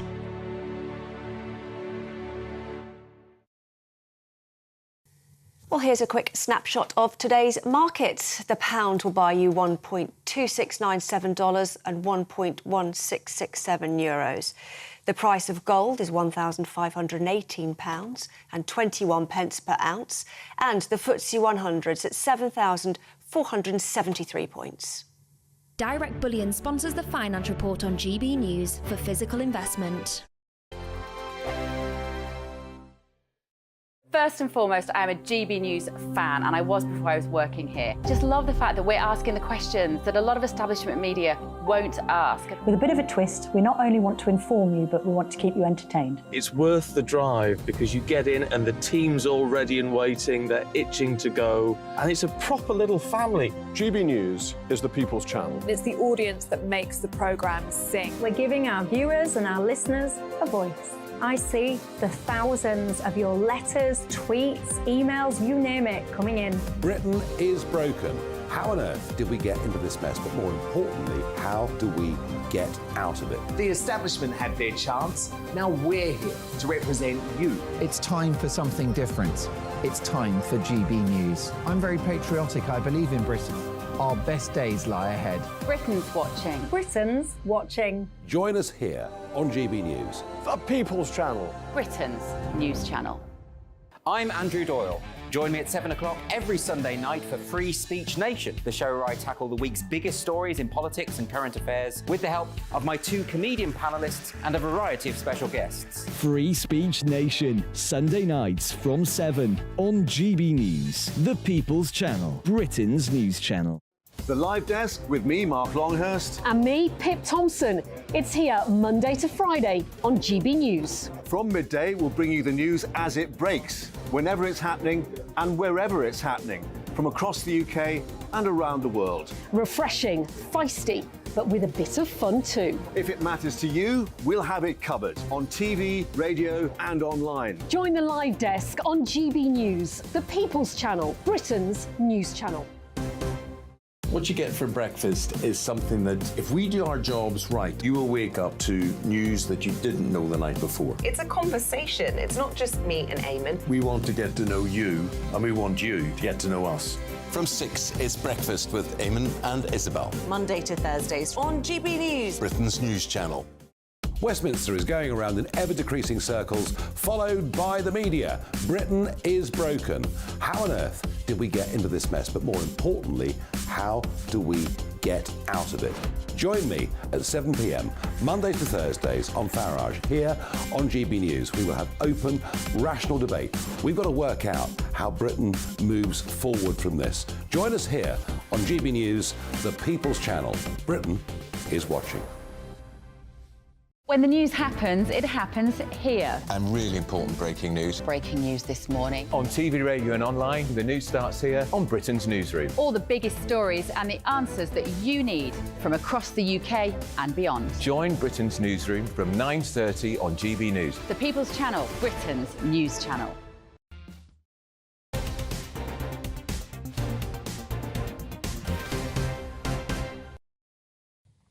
Welcome back to the live desk on GB News. Now, you might have something to say about this because train operators have just announced plans to close down hundreds of ticket offices across England. And that means more and more of us will have to rely on smartphones and apps to buy tickets. Indeed, it's one of the main reasons we've launched our GB News Don't Kill Cash campaign. And this morning, both consumer groups and disability campaigners are already voicing their concerns at these proposed closures. Let's get more with our economics and business editor Liam Halligan with On the Money.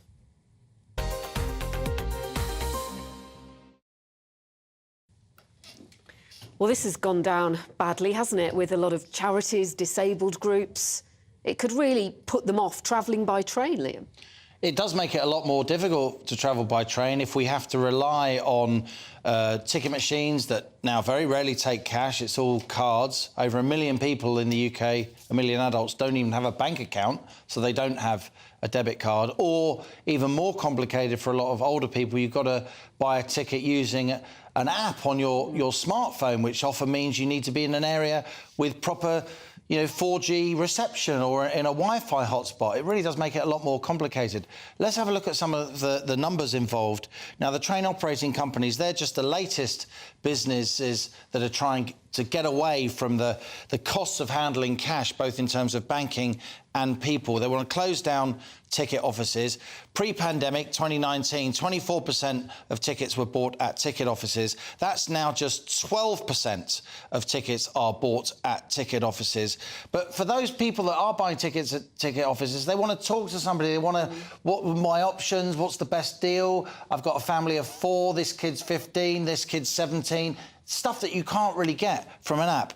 There are actually 229 offices across England, this is, that are staffed full-time these days. That's 17%. But 708 offices are staffed part-time. So 40 plus 17, 57% of train ticket offices are staffed at least part of the day. And that has implications in terms of safety on platforms, in terms of user-friendly facilities. And for a lot of people, particularly older people, the ability to just put some money on the counter and get your train ticket. And, of course, it may explain why fewer people are using ticket offices, because a lot of them are closed That's right. most of the time. It's a circular argument. Leah, I'm just going to break in. We're just going to bring in the latest pictures coming in from Edinburgh, because I think we've got... the Household Cavalry. Yeah, this is just leaving those gates at Holyrood Palace there at the top of the Royal Mile, and the Household Cavalry, part of this 700-strong group of various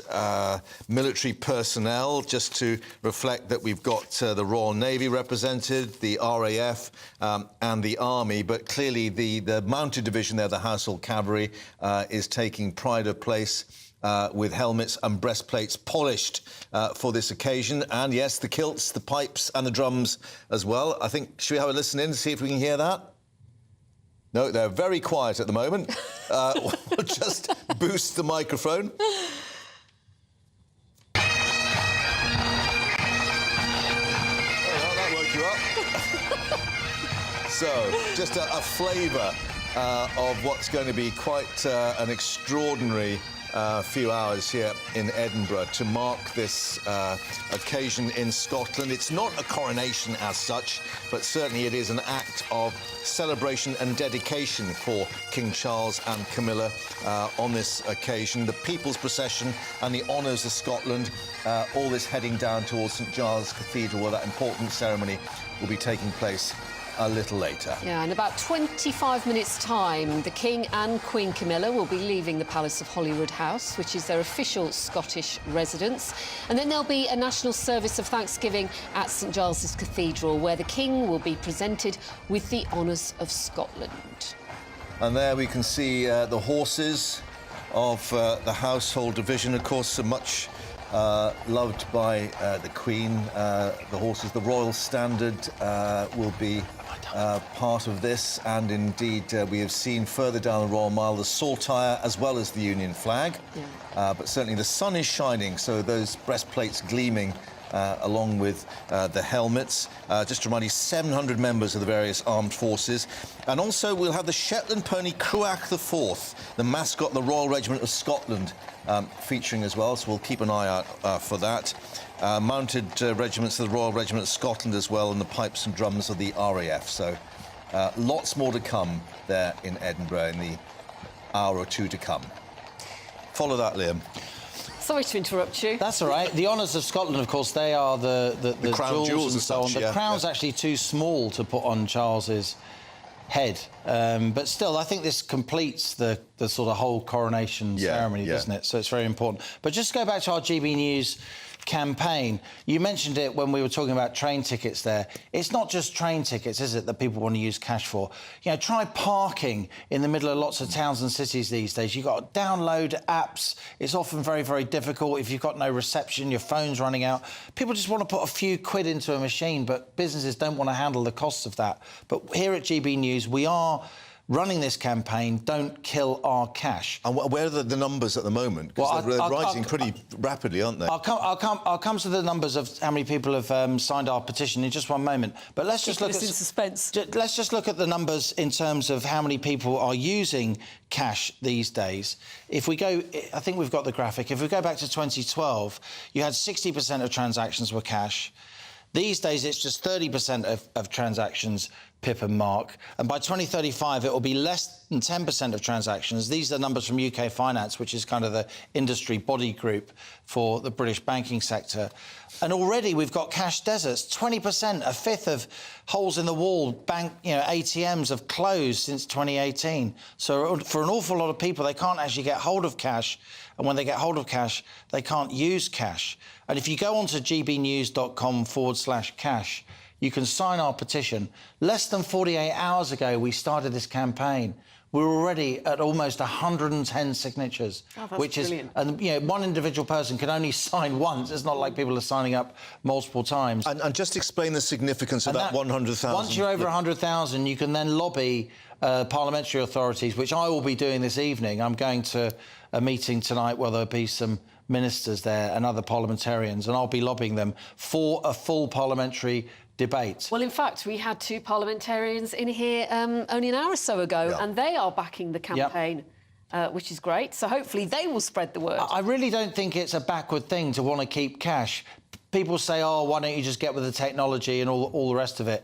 Look, over 1 million people haven't got bank accounts, right? Not just people like Nigel Farage who are worried, the banks might be worried or not about their political profile or what they think. I'm talking about ordinary men and women, many of whom have jobs. They just haven't got bank accounts because they haven't got the credentials or they haven't lived in the same place for long enough. Maybe their financial background's been a little bit unfortunate or chaotic. And on top of that, there are over 10% of households that don't have access to the internet at all, including lots of kids. So it's not just an older person thing. People want to use cash. They want to put cash in a birthday card. They want to tip a busker or a waiter or a waitress. Is that problem about the demographic that, yes, youngsters are more used to doing stuff online and using their phones and so on, but dare we say, those of a certain age aren't used to that? And I'm just looking at the quote from the rail delivery group on the ticket offices. Jacqueline Starr, our customers buy tickets, the way our customers buy tickets has changed, and it's time for the railway to change with them.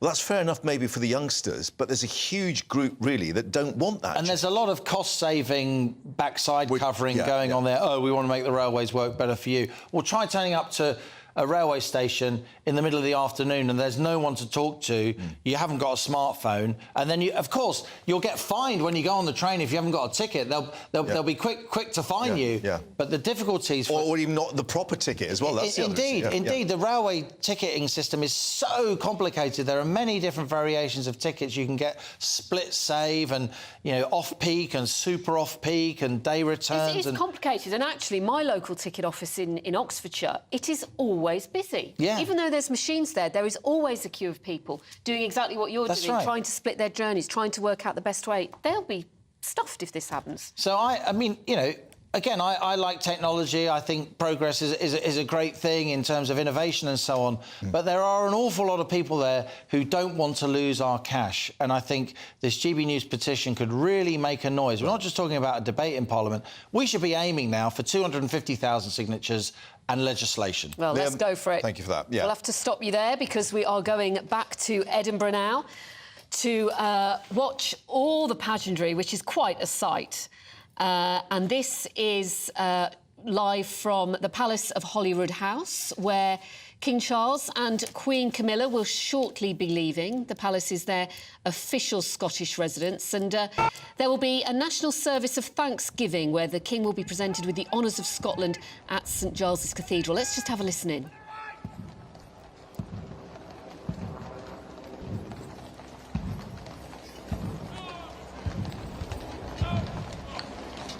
Well, I think we can see the band of the Royal Marines there in the background on the left, and of course the mounted cavalry. We have both the Household Division and indeed I think the Scottish Regiment as well, or the Royal Regiment of Scotland, I should say, the mounted regiment, and indications that we've got 700 personnel in total, as well as the People's Procession. Let's remember that, because we've got people from all walks of life joining this day of celebration and dedication. They're moving from Edinburgh Castle a bit further away to join the event at St Giles Cathedral, but this, of course, at Holyrood House Palace, with those, well, at attention now. I think that's indicating perhaps that we may well see the royal party leave fairly shortly. That's the RAF there with its standard. Of course, King Charles, as he is now, is a qualified RAF pilot. He got his wings. And yes, I think they're about to come to attention there. And the King and Queen are due to appear at about 2:05, so that's in about 15 minutes' time. They will leave the palace and make their way towards St Giles's Cathedral, and that is where the King will receive the crown and sceptre, which form part of the honours of Scotland. As you would expect, there are protesters around. An anti-monarchy rally is taking place outside the Scottish Parliament. There are protesters as well gathering along the Royal Mile as well, but there's plenty of security too. Although, interestingly, some onlookers are saying that the protesters have bagged a really good spot right outside the cathedral. They've got a really good view.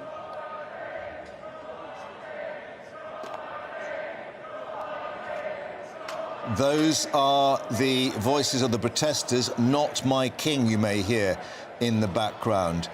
So let's reflect that there are those who have taken a stand today against this occasion, both Republicans, you might call them, anti-monarchists, as well as those still making the case for Scottish independence. And there is a substantial number near the cathedral, but we're hearing those voices here on a different location of the Royal Mile.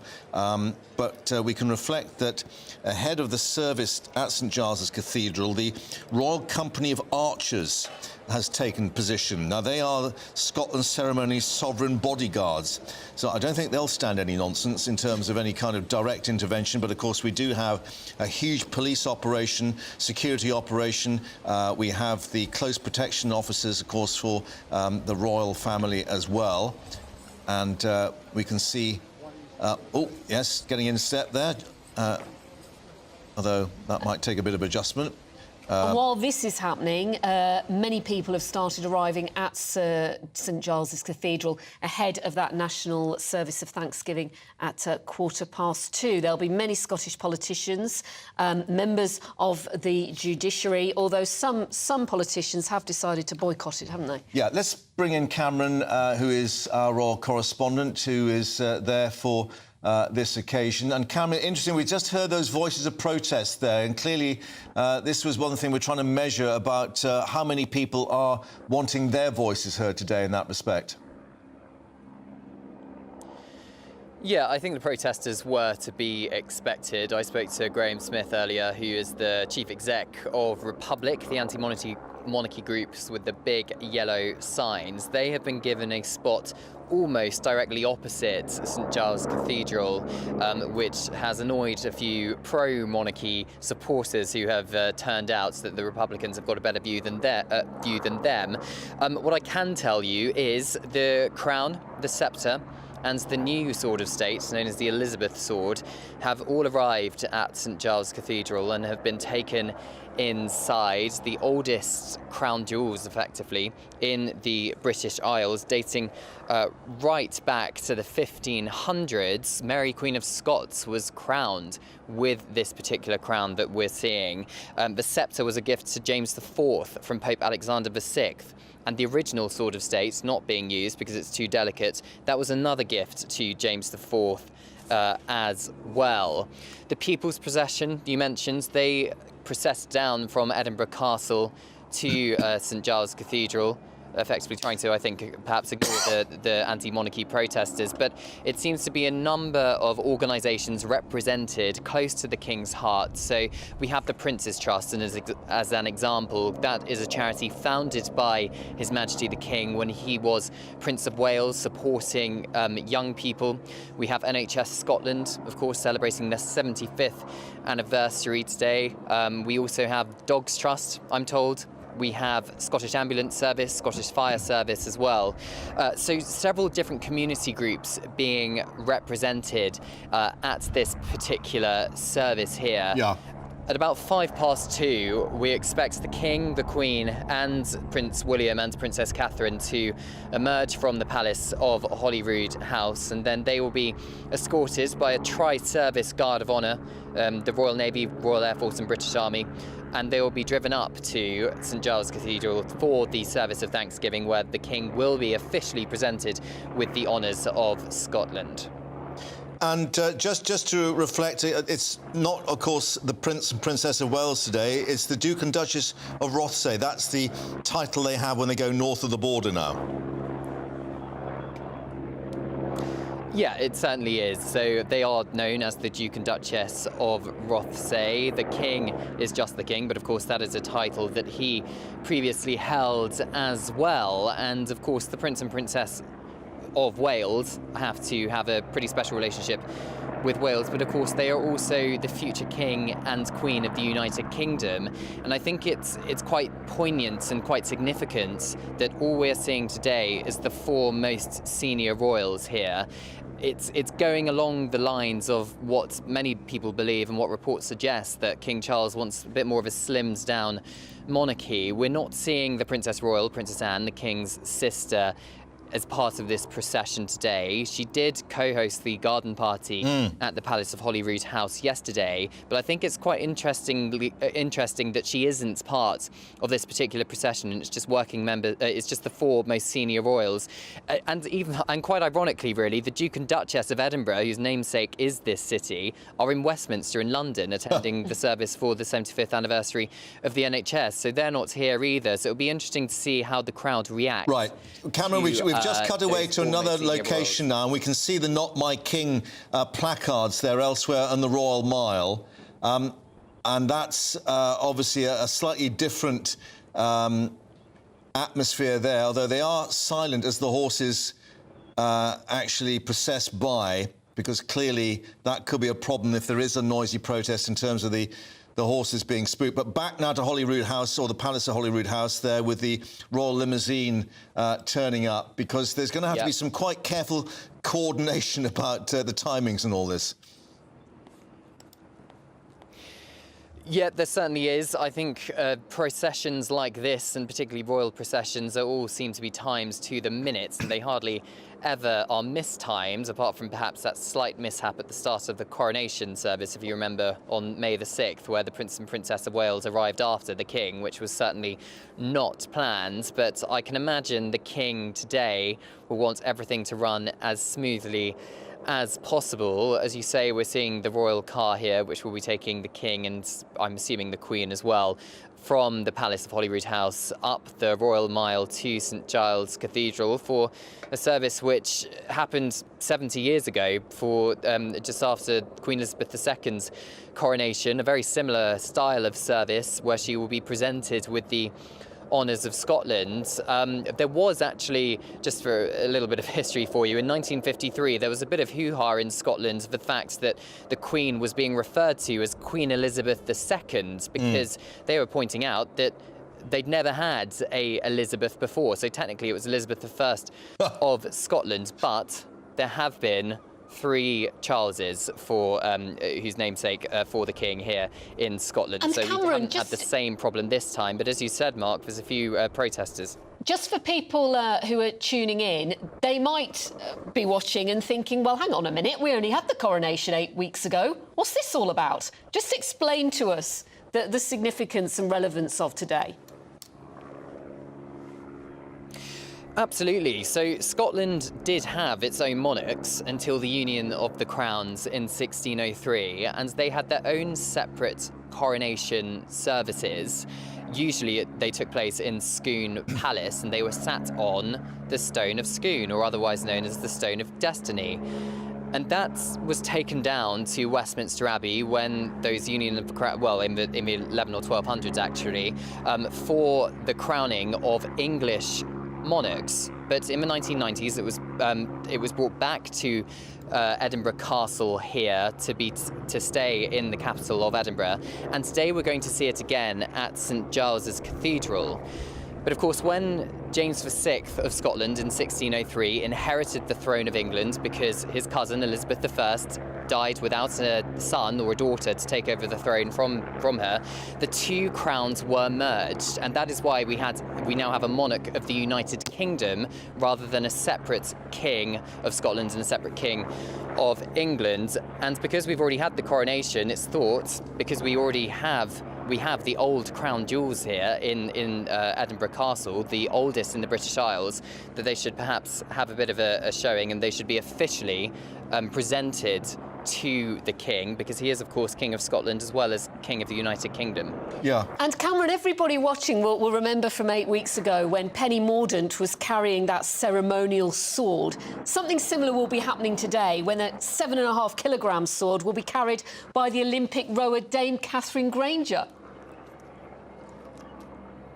Yeah, and 5 foot long as well. I think we'll have to see who carries the sword better. Will it be Penny Mordaunt or will it be Dame Catherine Granger? We'll have to wait and see. One's a former Olympic gold medalist. One is a Royal Naval Reservist, as well as Lord President of the Privy Council of the United Kingdom as well. So we'll have to wait and see exactly how they're carried. But I think it's interesting how 2 females have been chosen for this role. In 1953, that simply wouldn't have happened. So I think it shows the progression of modern society here in the United Kingdom, and also how important the monarchy and particularly the King feels that everybody gets their fair share of time and their fair share of responsibility. And of course we had a Queen for 70 years here in the United Kingdom, the start of a new reign now under King Charles III. But as you said, there's many other processions going on here. We have 700 military personnel from Royal Navy, Royal Air Force and British Army as well. And I'm assuming we're expecting the King imminently, because I can see a shot of the door and the car. It's 2 o'clock. You're watching the live desk here on GB News, and this is the scene live from Edinburgh as we are awaiting, as Cameron says, the King and Queen to emerge, perhaps too with William and Kate in terms of being the Duke and Duchess of Rothesay, as they are north of the border, to head down the Royal Mile to St Giles's Cathedral for this dedication and celebration, because, Cameron, there's no constitutional requirement as such for this ceremony today, is there? No, there's certainly not, and I think it's had its fair share of criticism. I mean, the sword, which we were just talking about earlier, for example, cost £22,000, replacing the old sword. And there have been a number of criticisms. The former First Minister of Scotland and SNP leader, former SNP leader Alex Salmond, was pointing out yesterday that actually the pro-monarchists in Scotland should really be upset that this service of Thanksgiving is happening, because it isn't a full-blown coronation, pointing out the fact that, of course, in times gone by, kings and queens of Scotland were crowned in Scone Palace with the Scottish crown jewels, which we are seeing today. But I suppose the tradition in 1953, when it was started, it was reflecting the fact that the monarch of the United Kingdom is also the monarch of Scotland. And these are the oldest crown jewels in Great Britain. They were hidden during the English Civil War. So they were hidden away from Oliver Cromwell's army. And therefore, when the original crown jewels, which were housed in the Tower of London when King Charles I lost his head, they were all melted down. But these Scottish crown jewels were saved. They are more ancient than the ones in the Tower of London. So perhaps it was that they should be in use for an event such as this. It doesn't happen every year. It doesn't happen all the time. It is when there is a change of reign and post-coronation. OK, well, the royal procession is about to start any minute now. We're keeping a very beady eye on the door, the Palace of Holyrood House, to see King Charles and Queen Camilla and the Princess of Wales as they get into their cars and make that journey to St Giles's Cathedral, where all the guests, we understand now, are seated, including Scotland's First Minister Humza Yousaf and Scottish Conservative leader Douglas Ross. It will be interesting to see. Oh, there is King Charles. King Charles has emerged. There was a very quick glimpse of him there. And there is the Prince and Princess of Wales. Or the Duke and Duchess of Rothesay, as we should call them. Apologies, correction. In Scotland. Looking resplendent in blue. And the guard there presenting arms and saluting, so they're in the car behind. And Cameron, as you were saying, perhaps one reflects it is slightly slimmed down. As you were saying, no Princess Royal, of course, who was very much part of the Queen's funeral occasion there in Scotland last year. Yes, indeed, it is just. We are just expecting the King, Queen and the Duke and Duchess of Rothesay, William and Catherine, here. You just saw a glimpse of William and Catherine's outfits. I can tell I have just been sent by Kensington Palace what Prince William is wearing. He's wearing his RAF No. 1 uniform, garter sash with the Lesser George, RAF wings and 4 medals, the Golden Jubilee Medal, Diamond Jubilee Medal, Platinum Jubilee Medal and the Coronation Medal, and the most ancient and most noble order of the Thistle Mantle and collar with the St Andrew. So a lot of regalia the future king has on. I do not have the Princess of Wales' outfit just yet, but as soon as I have those details, I'll bring them to you. I think there was a splash of blue we could see there. Blue dress and hat. Royal blue. Let's just listen in for a moment, Cameron, because it'll be interesting to see what sort of reception they get as they make their way along the Royal Mile, because we know there are obviously a number of anti-monarchy protesters gathered there.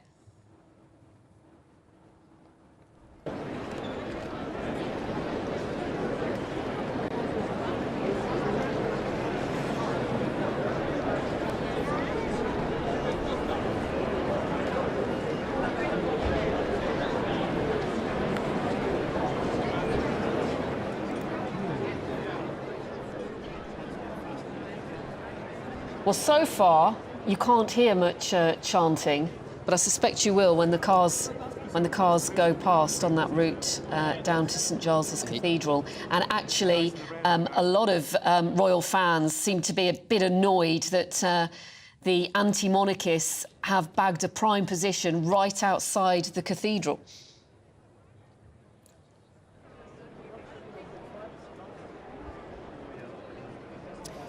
Cameron, what are you hearing there? The Duchess. Well, I can now bring you the Duchess of Rothesay's outfits details. She's wearing coats by Catherine Walker, hats by Philip Tracy, and a necklace from the late Queen's collection. So a nod to our former sovereign there. I suspect the reason we're not hearing crowds cheering or indeed shouting "Not my king," depending on your persuasion, is because the cars haven't quite reached St Giles Cathedral just yet. I can see from a separate shot that the car is now driving up the Royal Mile, so I suspect very shortly the royal procession will arrive at St Giles's Cathedral. It was expected to be about 10 minutes between leaving the Palace of Holyrood and getting to St Giles. Of course, there are quite a lot of crowd members there. They've been there from very early this morning. You can see the police presence, lots of police on show. Of course, security is pretty tight for an event such as this.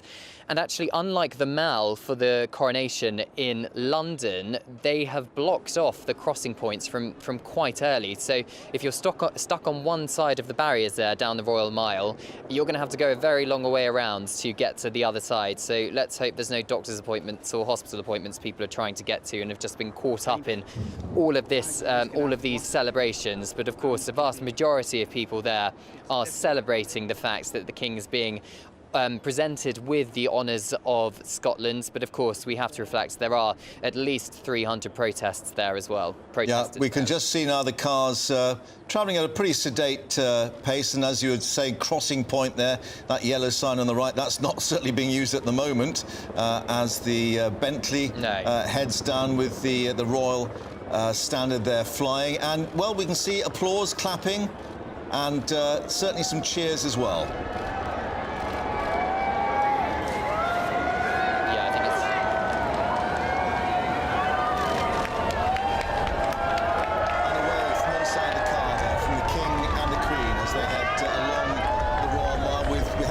Pretty substantial crowds, Cameron. Yeah, absolutely. I think it's a pretty strong applause and cheers there from a vast majority of monarchy supporters and indeed tourists who just happen to be here and have hit the jackpot in terms of when they plan to come to Edinburgh. In the far distance, you can just about make out the yellow flags and banners of the Not My King Republican protests, but I mean, just looking at the screen there, for those of you watching on television, it's pretty clear that they are outnumbered by monarchy supporters. So far, it appears there has not been any security issues. I can just see the royal cars hear a bit of making their way chanting now, into the Cameron. Let's square just there. listen in.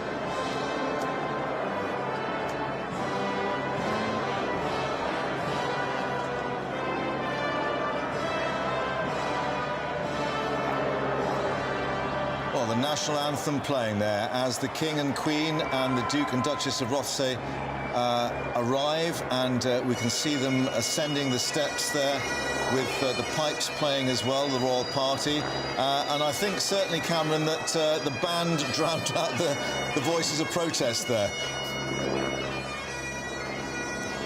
Yeah, we did hear the start of those protests before they were quite quickly drowned out by the national anthem. It would appear that the King and Queen are both wearing their thistle robes, I suppose, or Order of the Most Noble Order of the Thistle, which is the oldest and most noble order of chivalry in Scotland, I believe. I think the Queen was appointed to that quite exclusive order earlier this year, or very soon after the accession, I should say. But it looks like the King, Queen and Duke and Duchess of Rothesay have now entered St Giles Cathedral for the service of Thanksgiving, and the King is going to be presented with the honours of Scotland. We also have the equerry there of the King, Major Johnny Thompson. I know that Commander Rob Dixon, I think that's him just behind him.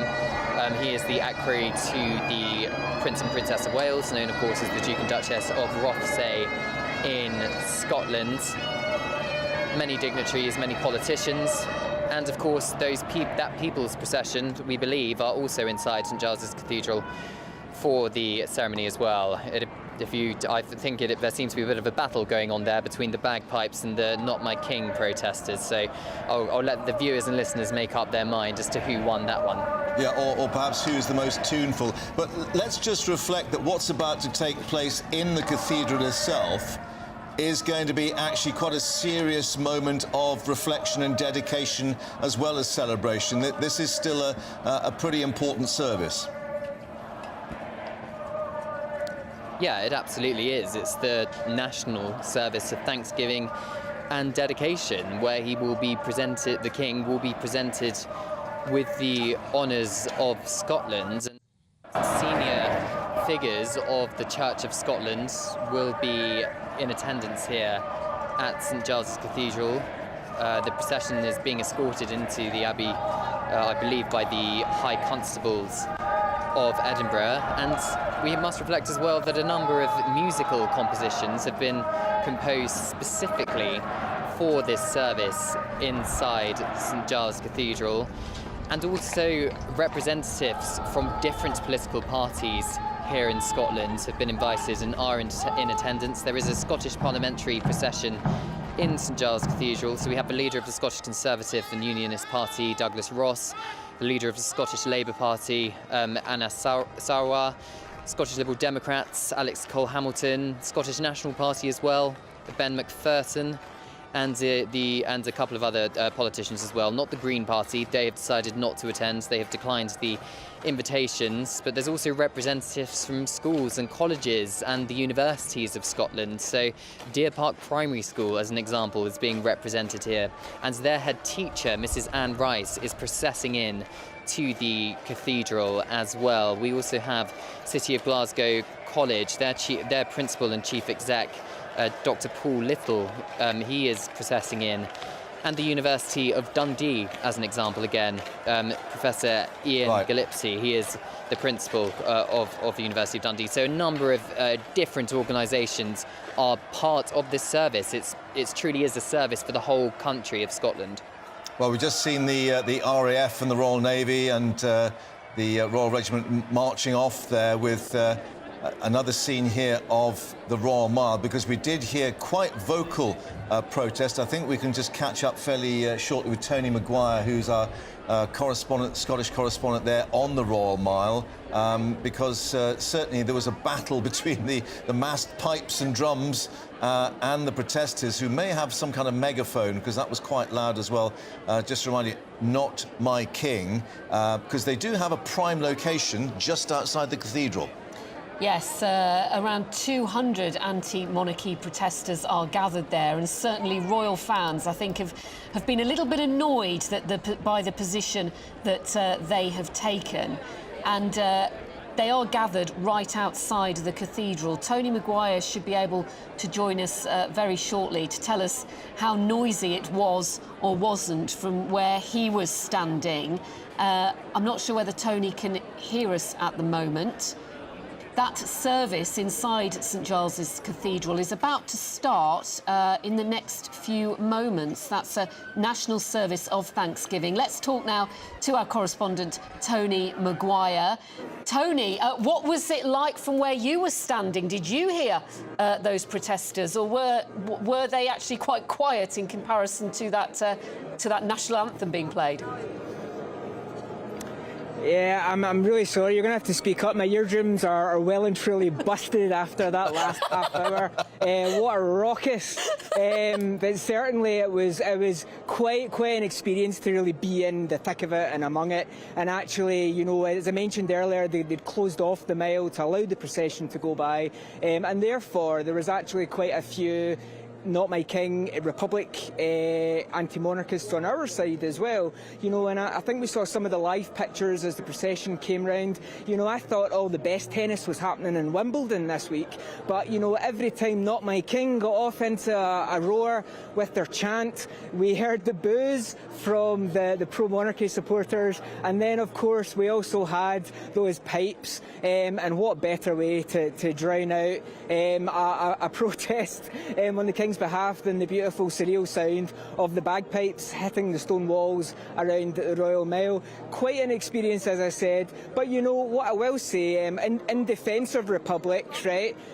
Try not to lynch me for this, everybody at home. But you know, we were there very early doors this morning, around 8 o'clock, and Republic made the point of picking that pitch and getting there at the David Hume statue on Lawn Market quite early. So I don't think that it was a site set aside for them. I think they just thought ahead, and then as the day went on, their numbers grew and grew. But as I said earlier, the number of pro-monarchy and support for the monarchy right up and down this Royal Mile is far superior. Certainly at some points on the mile here, seen it about 10 thick, as everybody tried to peer around all the smartphones clicking away up in the air. But hopefully everybody caught a sight of the cars as they drove up. They certainly heard the bagpipes, and hopefully this will be a really lovely memory for a lot of people to take back for wherever they came from. We've certainly heard lots of accents here today, lots of Scots as well, and really a jovial atmosphere. And certainly, as far as I'm aware, please don't quote me on this, but I don't think there was any real violence or any nastiness, let's call it, over at the protest there. Everything seems to be loud, but very, very civil. We could just see the saltire flying there behind you with that gentleman holding the flag. I mean, as well as the question of the monarchists, I mean, are there Scottish independence supporters? I don't know whether you can get to him. I think he was just over your right shoulder there with the saltire. I mean, are they making their voice known as well? Or has he disappeared now? Yeah, I mean, I think one... Yeah, he's away actually down the street there, but you know, we're surrounded by quite a lot. I think what you have to remember is that the kind of anti-monarchy movement is quite closely linked with the very idea of Scottish independence. Ergo, the point of unionism is very closely linked with the monarchy, you know, and there is some kind of clear lines. It's not exclusive, you know, everybody is free to think on either issue themselves, and very much quite often they do. But certainly there is quite a lot of similarities there. However, you know, I will say again that everyone was quite civil, and I think that the testament to that is really the mix of people. Seen a lot of Not My King Republicans, seen a lot more monarchists who had been in and around in the street, but certainly everything seems to have gone on this side of the street anyway, without a hitch. Tony, thank you very much indeed for updating us there in the thick of it. Thank you very much. Now, the National Health Service is 75 years old today, but there are signs its age could be catching up with it. Earlier, at Deputy Prime Minister's Questions, the SNP's Myrie Black questioned the impact of Brexit on the UK's shortage of doctors and nurses. Meanwhile, Health Minister Maria Caulfield has warned that the record waiting list of 7.4 million will only increase. And this comes, of course, as the country's three main health think tanks are warning that the NHS may not make it in its current shape to its 100th birthday without some urgent life support, perhaps. Well, let's get more of our Deputy Political Editor, Tom Harwood, joining us from outside the country's oldest hospital, St Bart's, of course, which has offered help to many over, well, the centuries. The question is, will it be there for centuries to come? This is the question for the health administrators and the politicians. Well, yes, St Bart's was founded in 1123 AD. It's almost 1,000 years old as a medical institution. However, for the last 75 years, it's been owned by the state. It was nationalised alongside all the other hospitals in the land in 1948 as part of that inception of the NHS. But whilst the way in which that healthcare has changed, this healthcare is still being delivered, of course, in the building behind me. The question is, how sustainable is this model that was founded, of course, 75 years ago today? The original vision of the NHS is it would make us all a healthier society, and therefore it wouldn't be that expensive to run. Indeed, the initial estimates saw the cost of the NHS declining after several years, when in reality new innovations in medicine, new medicines and technology and all the rest of it saw those costs, instead of going down, going up. And the costs have been climbing and climbing ever since. Indeed, in the last 15 years, the cost of the NHS to the taxpayer has risen by 50%. And there are many discussions now in terms of how does the country continue to pay for that increasing cost, or indeed what services are still provided. Now, the government itself doesn't want to do any sort of revolutionary changes, nor, it must be said, does the opposition. But the words of the Health Secretary today have been evolution rather than revolution. Yet it must be said that people who have previously been in the hot seat of running the health service, the former Health Secretary Sajid Javid and indeed the former Prime Minister Tony Blair, have in the last few days themselves say that perhaps more radical reform is needed to this service to keep it alive for the future. We just want to bring you some breaking news from Wimbledon, because Just Stop Oil supporters have disrupted in the last few minutes those tennis championships. They say we cannot leave it to the next generation to pick up the pieces. They ran on to court 18, throwing environmentally friendly orange confetti glitter and jigsaw pieces onto the courts. Yeah, it's the match between Grigor Dimitrov and Shoshimon Bukuro. One protester sitting on the court itself, so clearly it's disrupted play.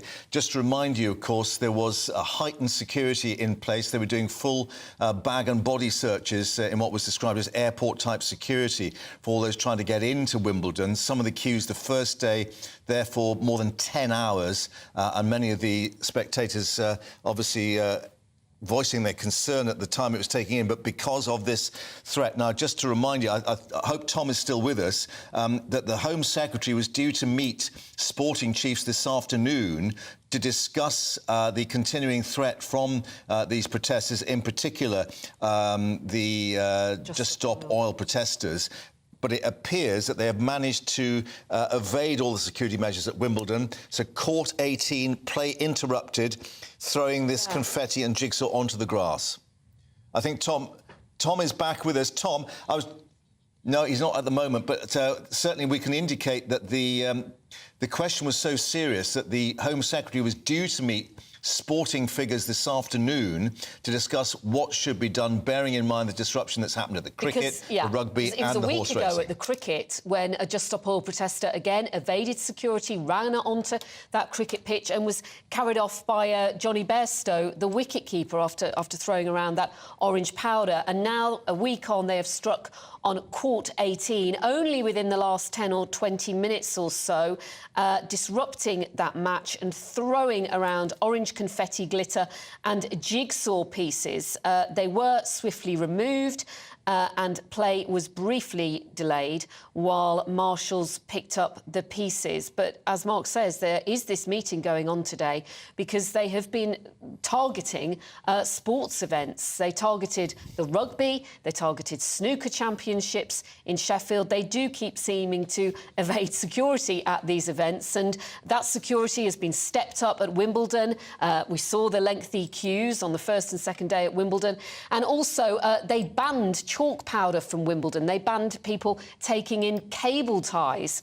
And then this afternoon, they have struck on court 18, and it was something that that Andy Murray spoke about as well, didn't he? He said, you know, they need to be careful because us players, we've got rackets in our hands. Yeah, so let's just update you on what we've got. This is one of the out courts, of course, Court 18. It's not the centre of the tournament, but we're being told in a statement from Just Stop Oil, we can't leave it to the next generation to pick up the pieces, referring perhaps to the fact that two of the protesters threw this jigsaw and the confetti onto the court.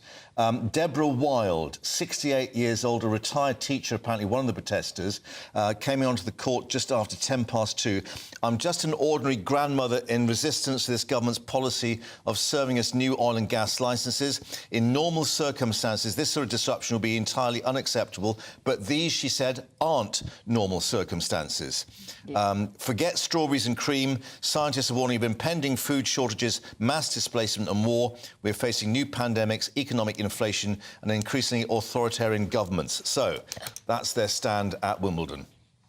Right, we will now go back to the NHS 75th anniversary, where I think we can join our West Midlands reporter, Jack Carson, who's in Nye Bevan's hometown of Tredegar. Jack, are they celebrating there the 75th anniversary of the NHS, or are they all pretty depressed about the state of it?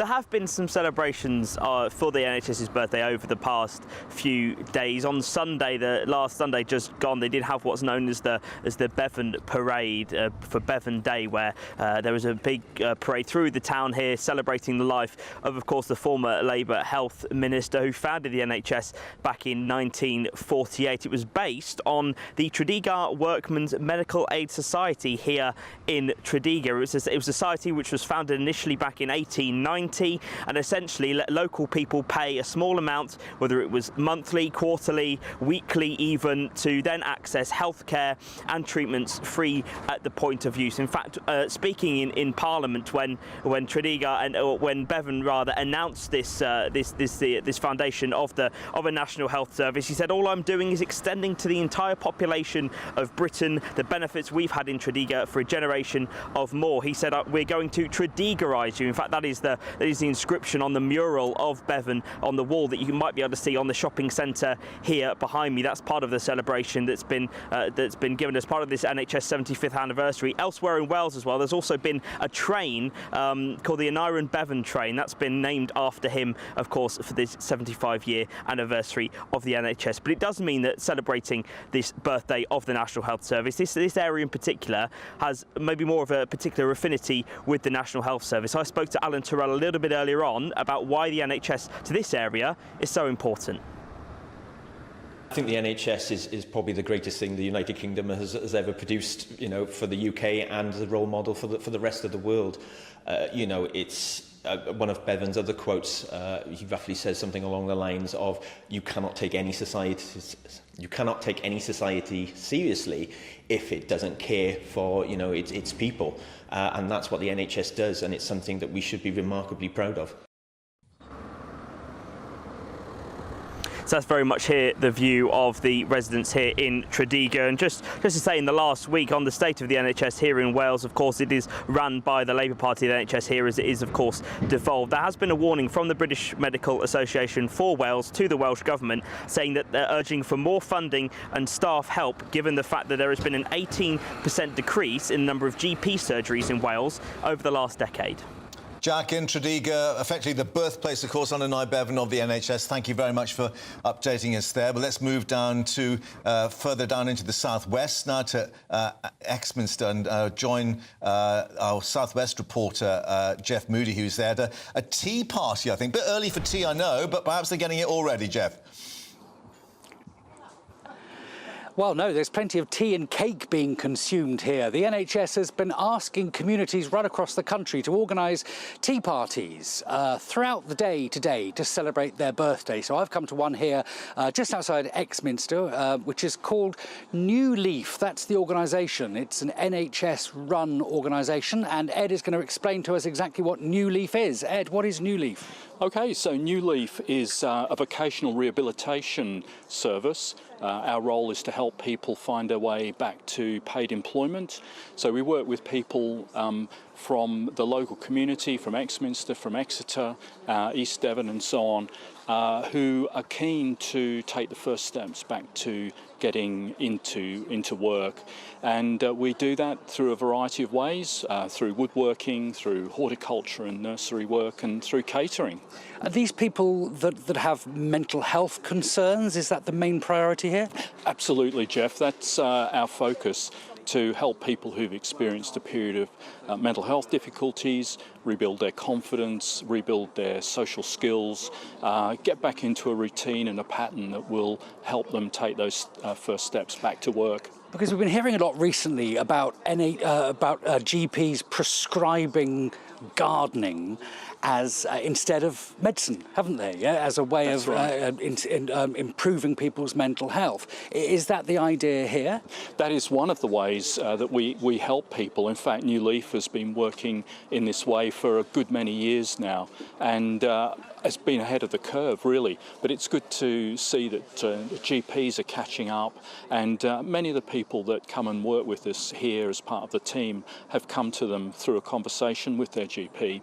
Because when we look at the NHS's birthday is 75 years, we think of all the major achievements in people's lives, saving people's lives, cancer treatments, heart attacks, that kind of thing, major operations. We don't necessarily think about the mental health side of things, do we?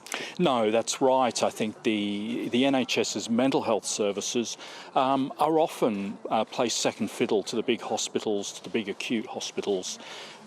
They obviously do incredible work, but the work we do here at New Leaf and in other NHS services within Devon to support people with their mental health is absolutely vital and absolutely valuable.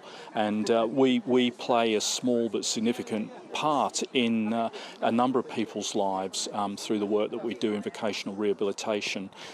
So what does this anniversary mean to you? 75 years? 75 years. So I've worked with the NHS for over 20 years, and I've been ever so proud to have a role within the NHS to be supporting people to provide that care and rehabilitation.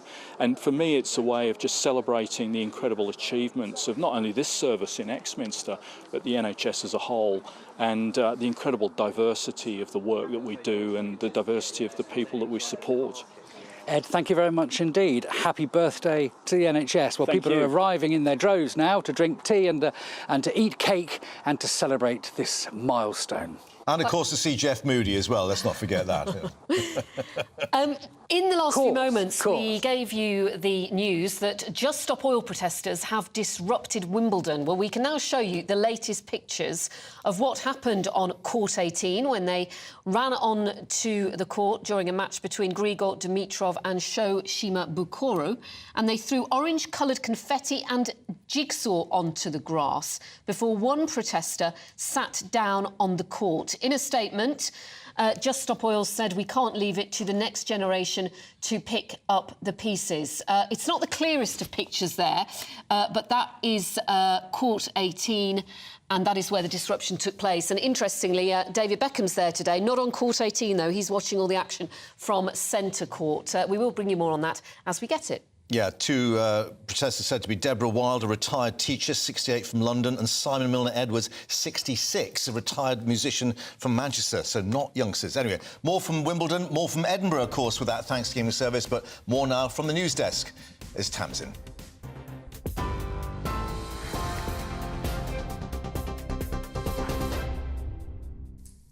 Mark, thanks very much. Here are the headlines at 2:33. The King is at St Giles Cathedral in Edinburgh, where he's being presented with the Honours of Scotland, the country's crown jewels. As part of the coronation celebrations, King Charles will receive a crown, a sceptre and a sword made of gold, silver and gems.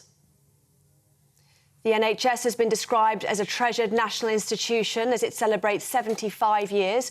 But Labour is warning the health service will die without further investment and modernisation.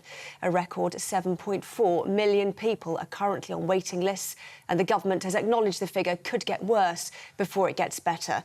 Party leaders, along with the Duke and Duchess of Edinburgh, were among those to attend a special service at Westminster Abbey, paying tribute to staff.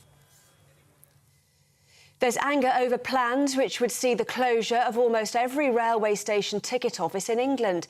The proposal, unveiled by the Rail Delivery Group, affects hundreds of stations, with facilities only expected to remain open at the busiest locations.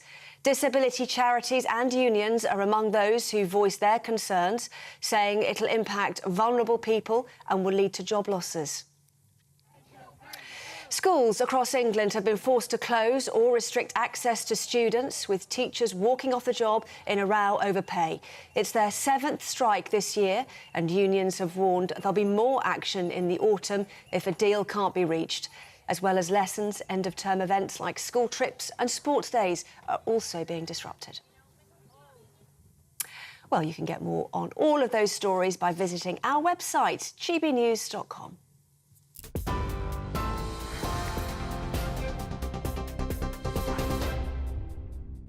Direct Bullion sponsors the Finance Report on GB News for gold and silver investment.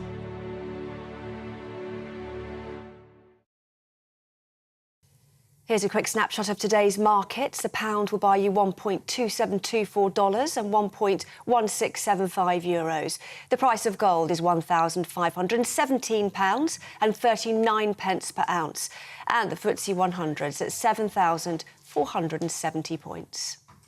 Direct Bullion sponsors the Finance Report on GB News for physical investment. First and foremost, I am a GB News fan, and I was before I was working here. Just love the fact that we're asking the questions that a lot of establishment media won't ask. With a bit of a twist, we not only want to inform you, but we want to keep you entertained. It's worth the drive because you get in and the team's all ready and waiting, they're itching to go, and it's a proper little family. GB News is the people's channel. It's the audience that makes the programme sing. We're giving our viewers and our listeners a voice. I see the thousands of your letters, tweets, emails, you name it, coming in. Britain is broken. How on earth did we get into this mess? But more importantly, how do we get out of it? The establishment had their chance. Now we're here to represent you. It's time for something different. It's time for GB News. I'm very patriotic. I believe in Britain. Our best days lie ahead. Britain's watching. Britain's watching. Join us here on GB News. The People's Channel. Britain's news channel. I'm Andrew Doyle. Join me at 7 o'clock every Sunday night for Free Speech Nation, the show where I tackle the week's biggest stories in politics and current affairs with the help of my two comedian panellists and a variety of special guests. Free Speech Nation, Sunday nights from 7 on GB News, the People's Channel, Britain's news channel. The Live Desk with me, Mark Longhurst. And me, Pip Thompson. It's here Monday to Friday on GB News. From midday, we'll bring you the news as it breaks, whenever it's happening and wherever it's happening, from across the UK and around the world. Refreshing, feisty, but with a bit of fun too. If it matters to you, we'll have it covered on TV, radio and online. Join the Live Desk on GB News, the People's Channel, Britain's news channel.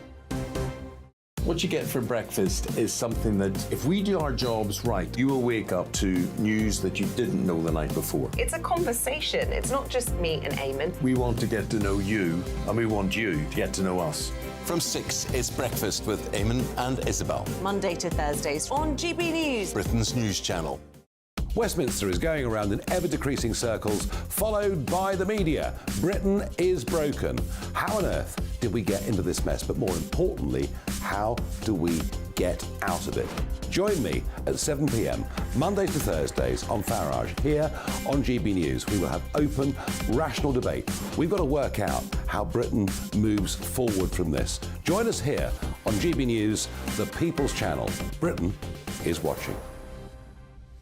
When the news happens, it happens here. And really important breaking news. Breaking news this morning. On TV, radio and online, the news starts here on Britain's Newsroom. All the biggest stories and the answers that you need from across the UK and beyond. Join Britain's Newsroom from 9:30 on GB News. The People's Channel, Britain's news channel.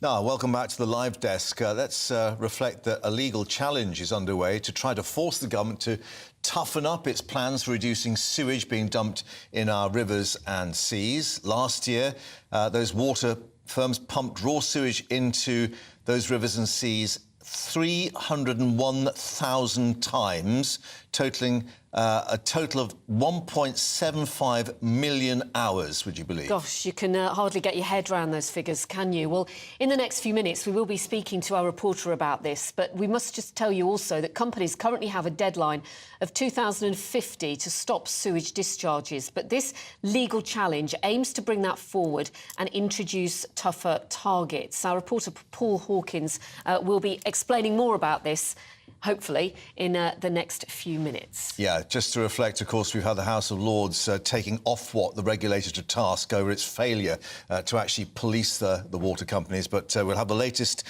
from a sewer, no less, coming up. Something for you to look forward to. Don't know what that's going to look like. Well, I'll give you an idea.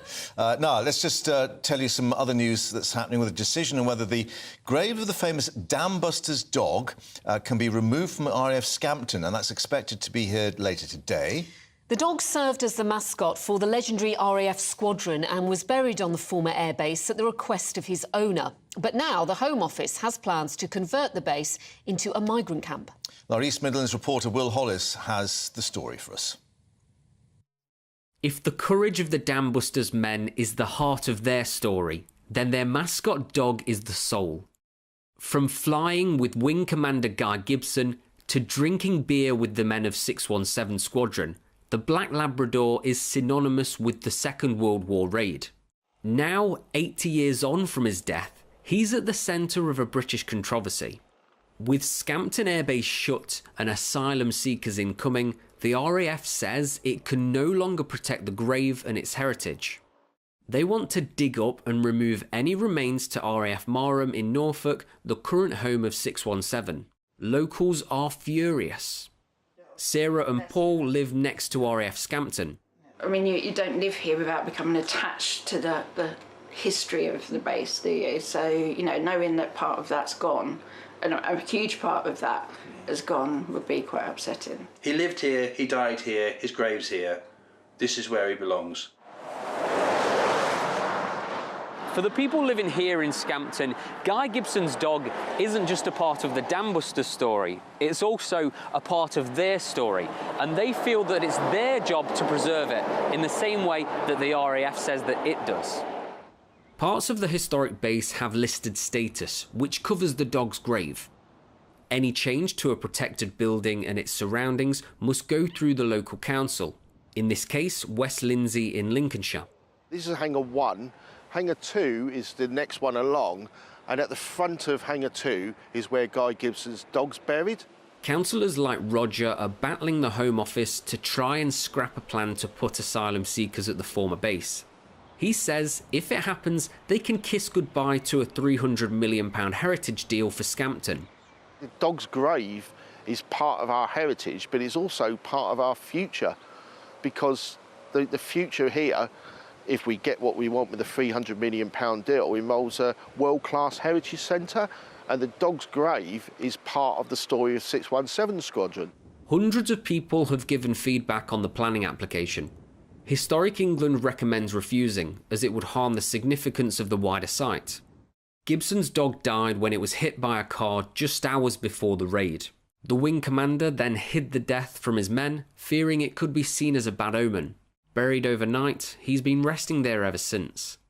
The decision on removing him is expected tonight at a planning meeting badged as extraordinary. Will Hollis, GB News in Scampton. Let's get more live with Will now at the base. And Will, it's such a touchy topic. It was raised in the Commons by Sir Edward Lee, the MP, saying, let the dog rest.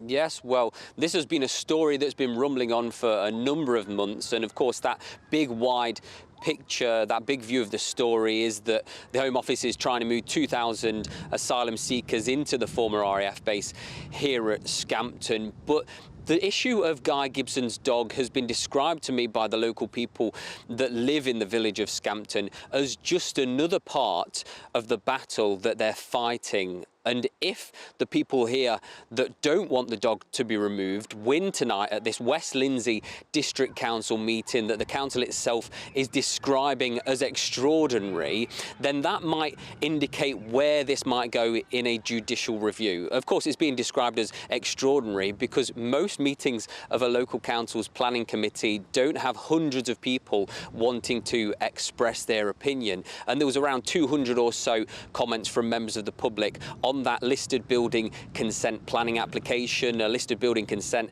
application is what has to be put forward to a local planning authority if you want to make any sort of change to a listed building, whether that's an alteration or whether it's complete demolition.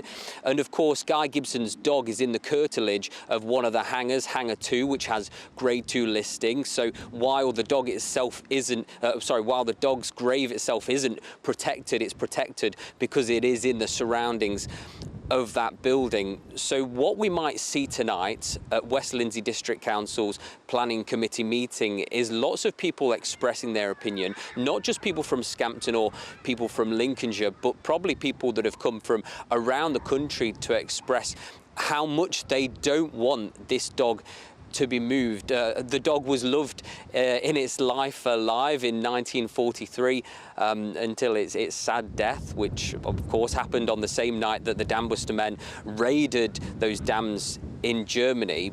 But people here have a collective memory about what that dog symbolises. Of course, that dog's name is a racial slur. It's not used in common conversation now, and that's why there is a lot of controversy around it. And it is, of course, one of the reasons why the RAF says that it believes that leaving this dog's grave here would mean that it is at risk. And so it is a big conversation here in Lincolnshire, and it's certainly a big conversation online as well. And you're going to hear a lot from it tonight at Lincolnshire Showground, where this extraordinary council meeting is expected to be held tonight. Final resting place for the dog was actually Guy Gibson's choice. He wanted the dog there because it was close to his office with that number 2 aircraft hangar. Yes, of course. So the story as it goes was that Guy Gibson's dog was killed in the hours before him and his men were going to conduct that dam raid. It is literally right outside of his office, which is Hangar 2, which of course has that Grade 2 listing, and it's been there ever since. It's been 80 years, and quite coincidentally, it's 80 miles away to RAF Marham in Norfolk, which is the current home of 617 Squadron. So it would be, if it is going to be dug up and removed and taken to RAF Marham, it will move 1 mile for every year that it's been dead and buried here at RAF Scampton.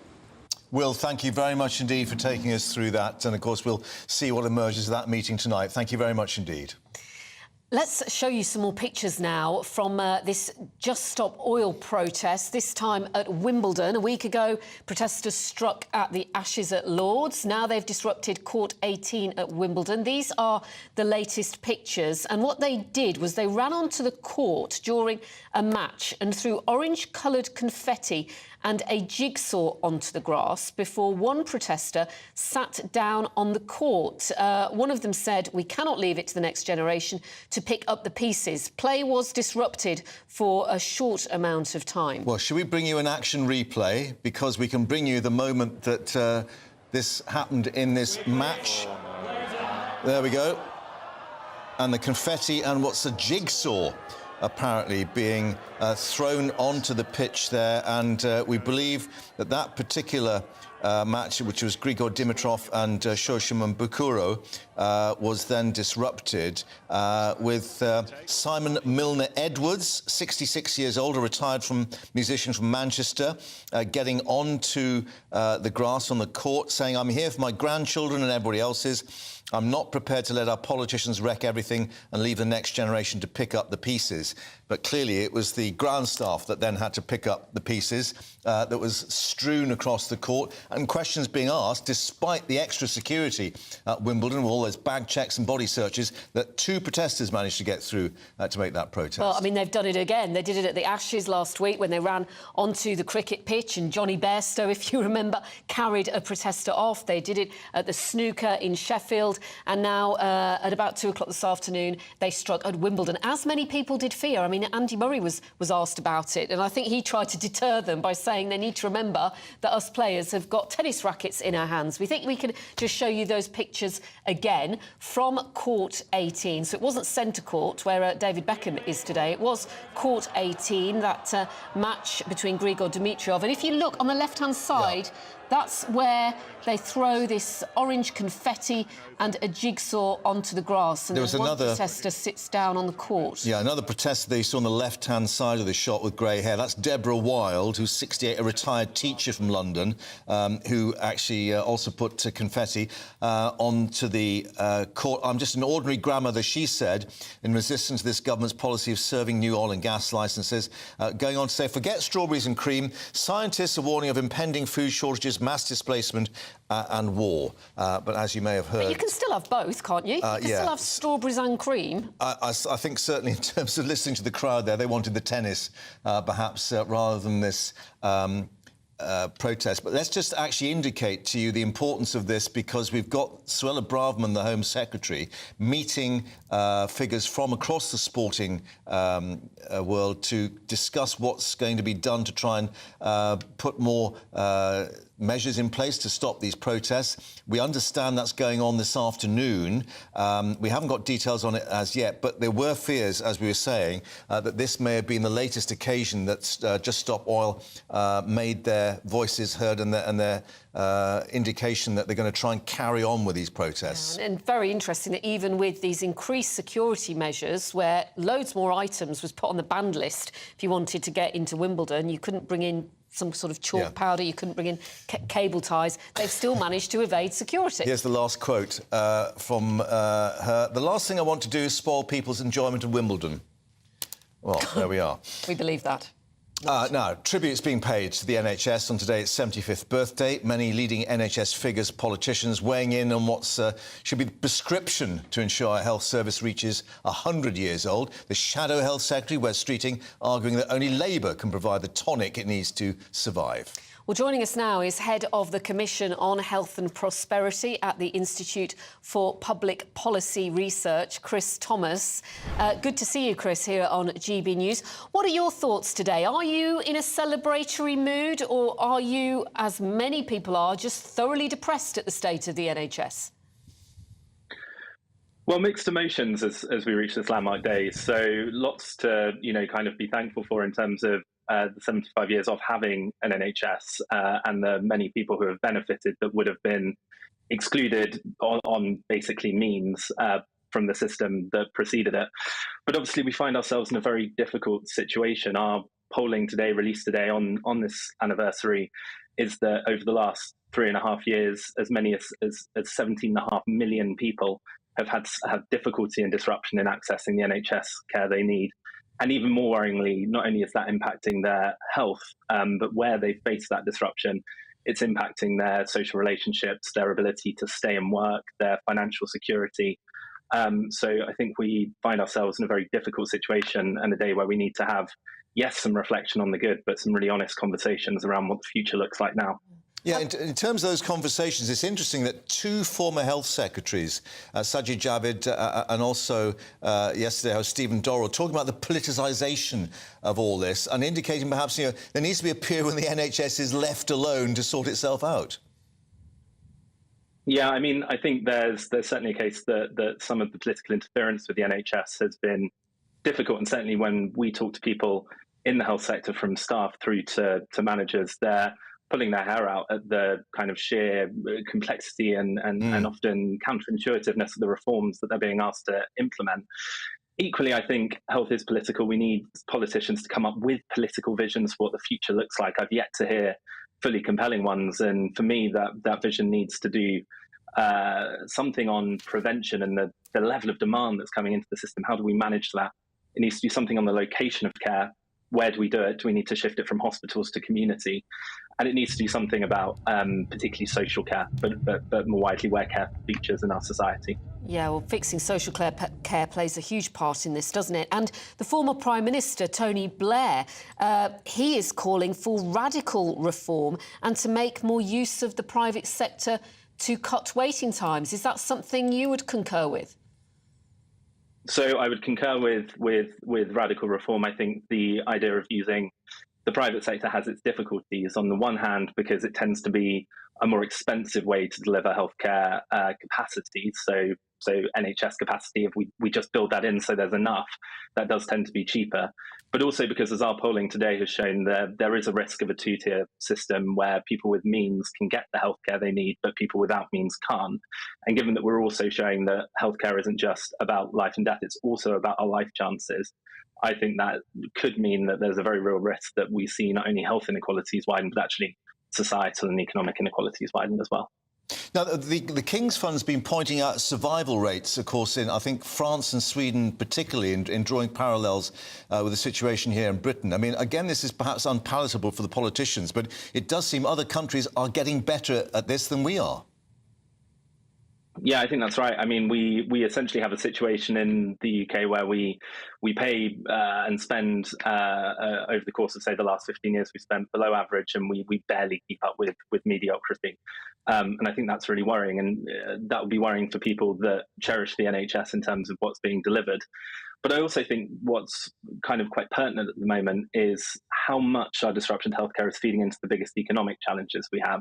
We know that when people don't get the healthcare that they need, they struggle to stay in the labour market at a time we've got record economic inactivity that causes financial insecurity. So it's playing into that economic woe as well.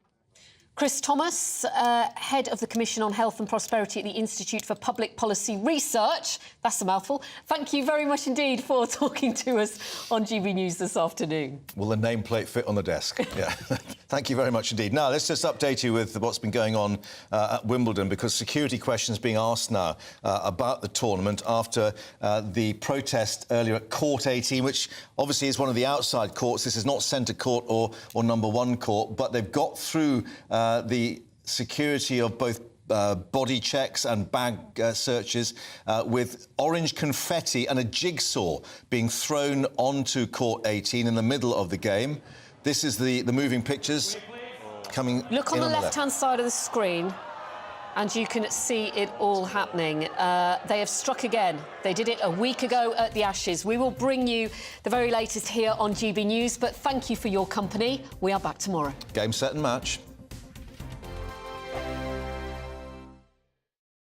Like all families, we have arguments every now and then, but actually we agree on what the mission of GB News is, and that's the most fundamentally important thing. GB News provides the kind of platform that lets all voices be heard. We don't hold back. We're free to say what we really think. Just because some people who live in a tiny little Westminster bubble think that their particular story is important, that's not the most important story for me. And often there will be difficult stories, stories that you won't find on the establishment media. Because what people think in the north of England may be very different to what they're thinking in the home counties. We're going to carry on telling the world what life is really like.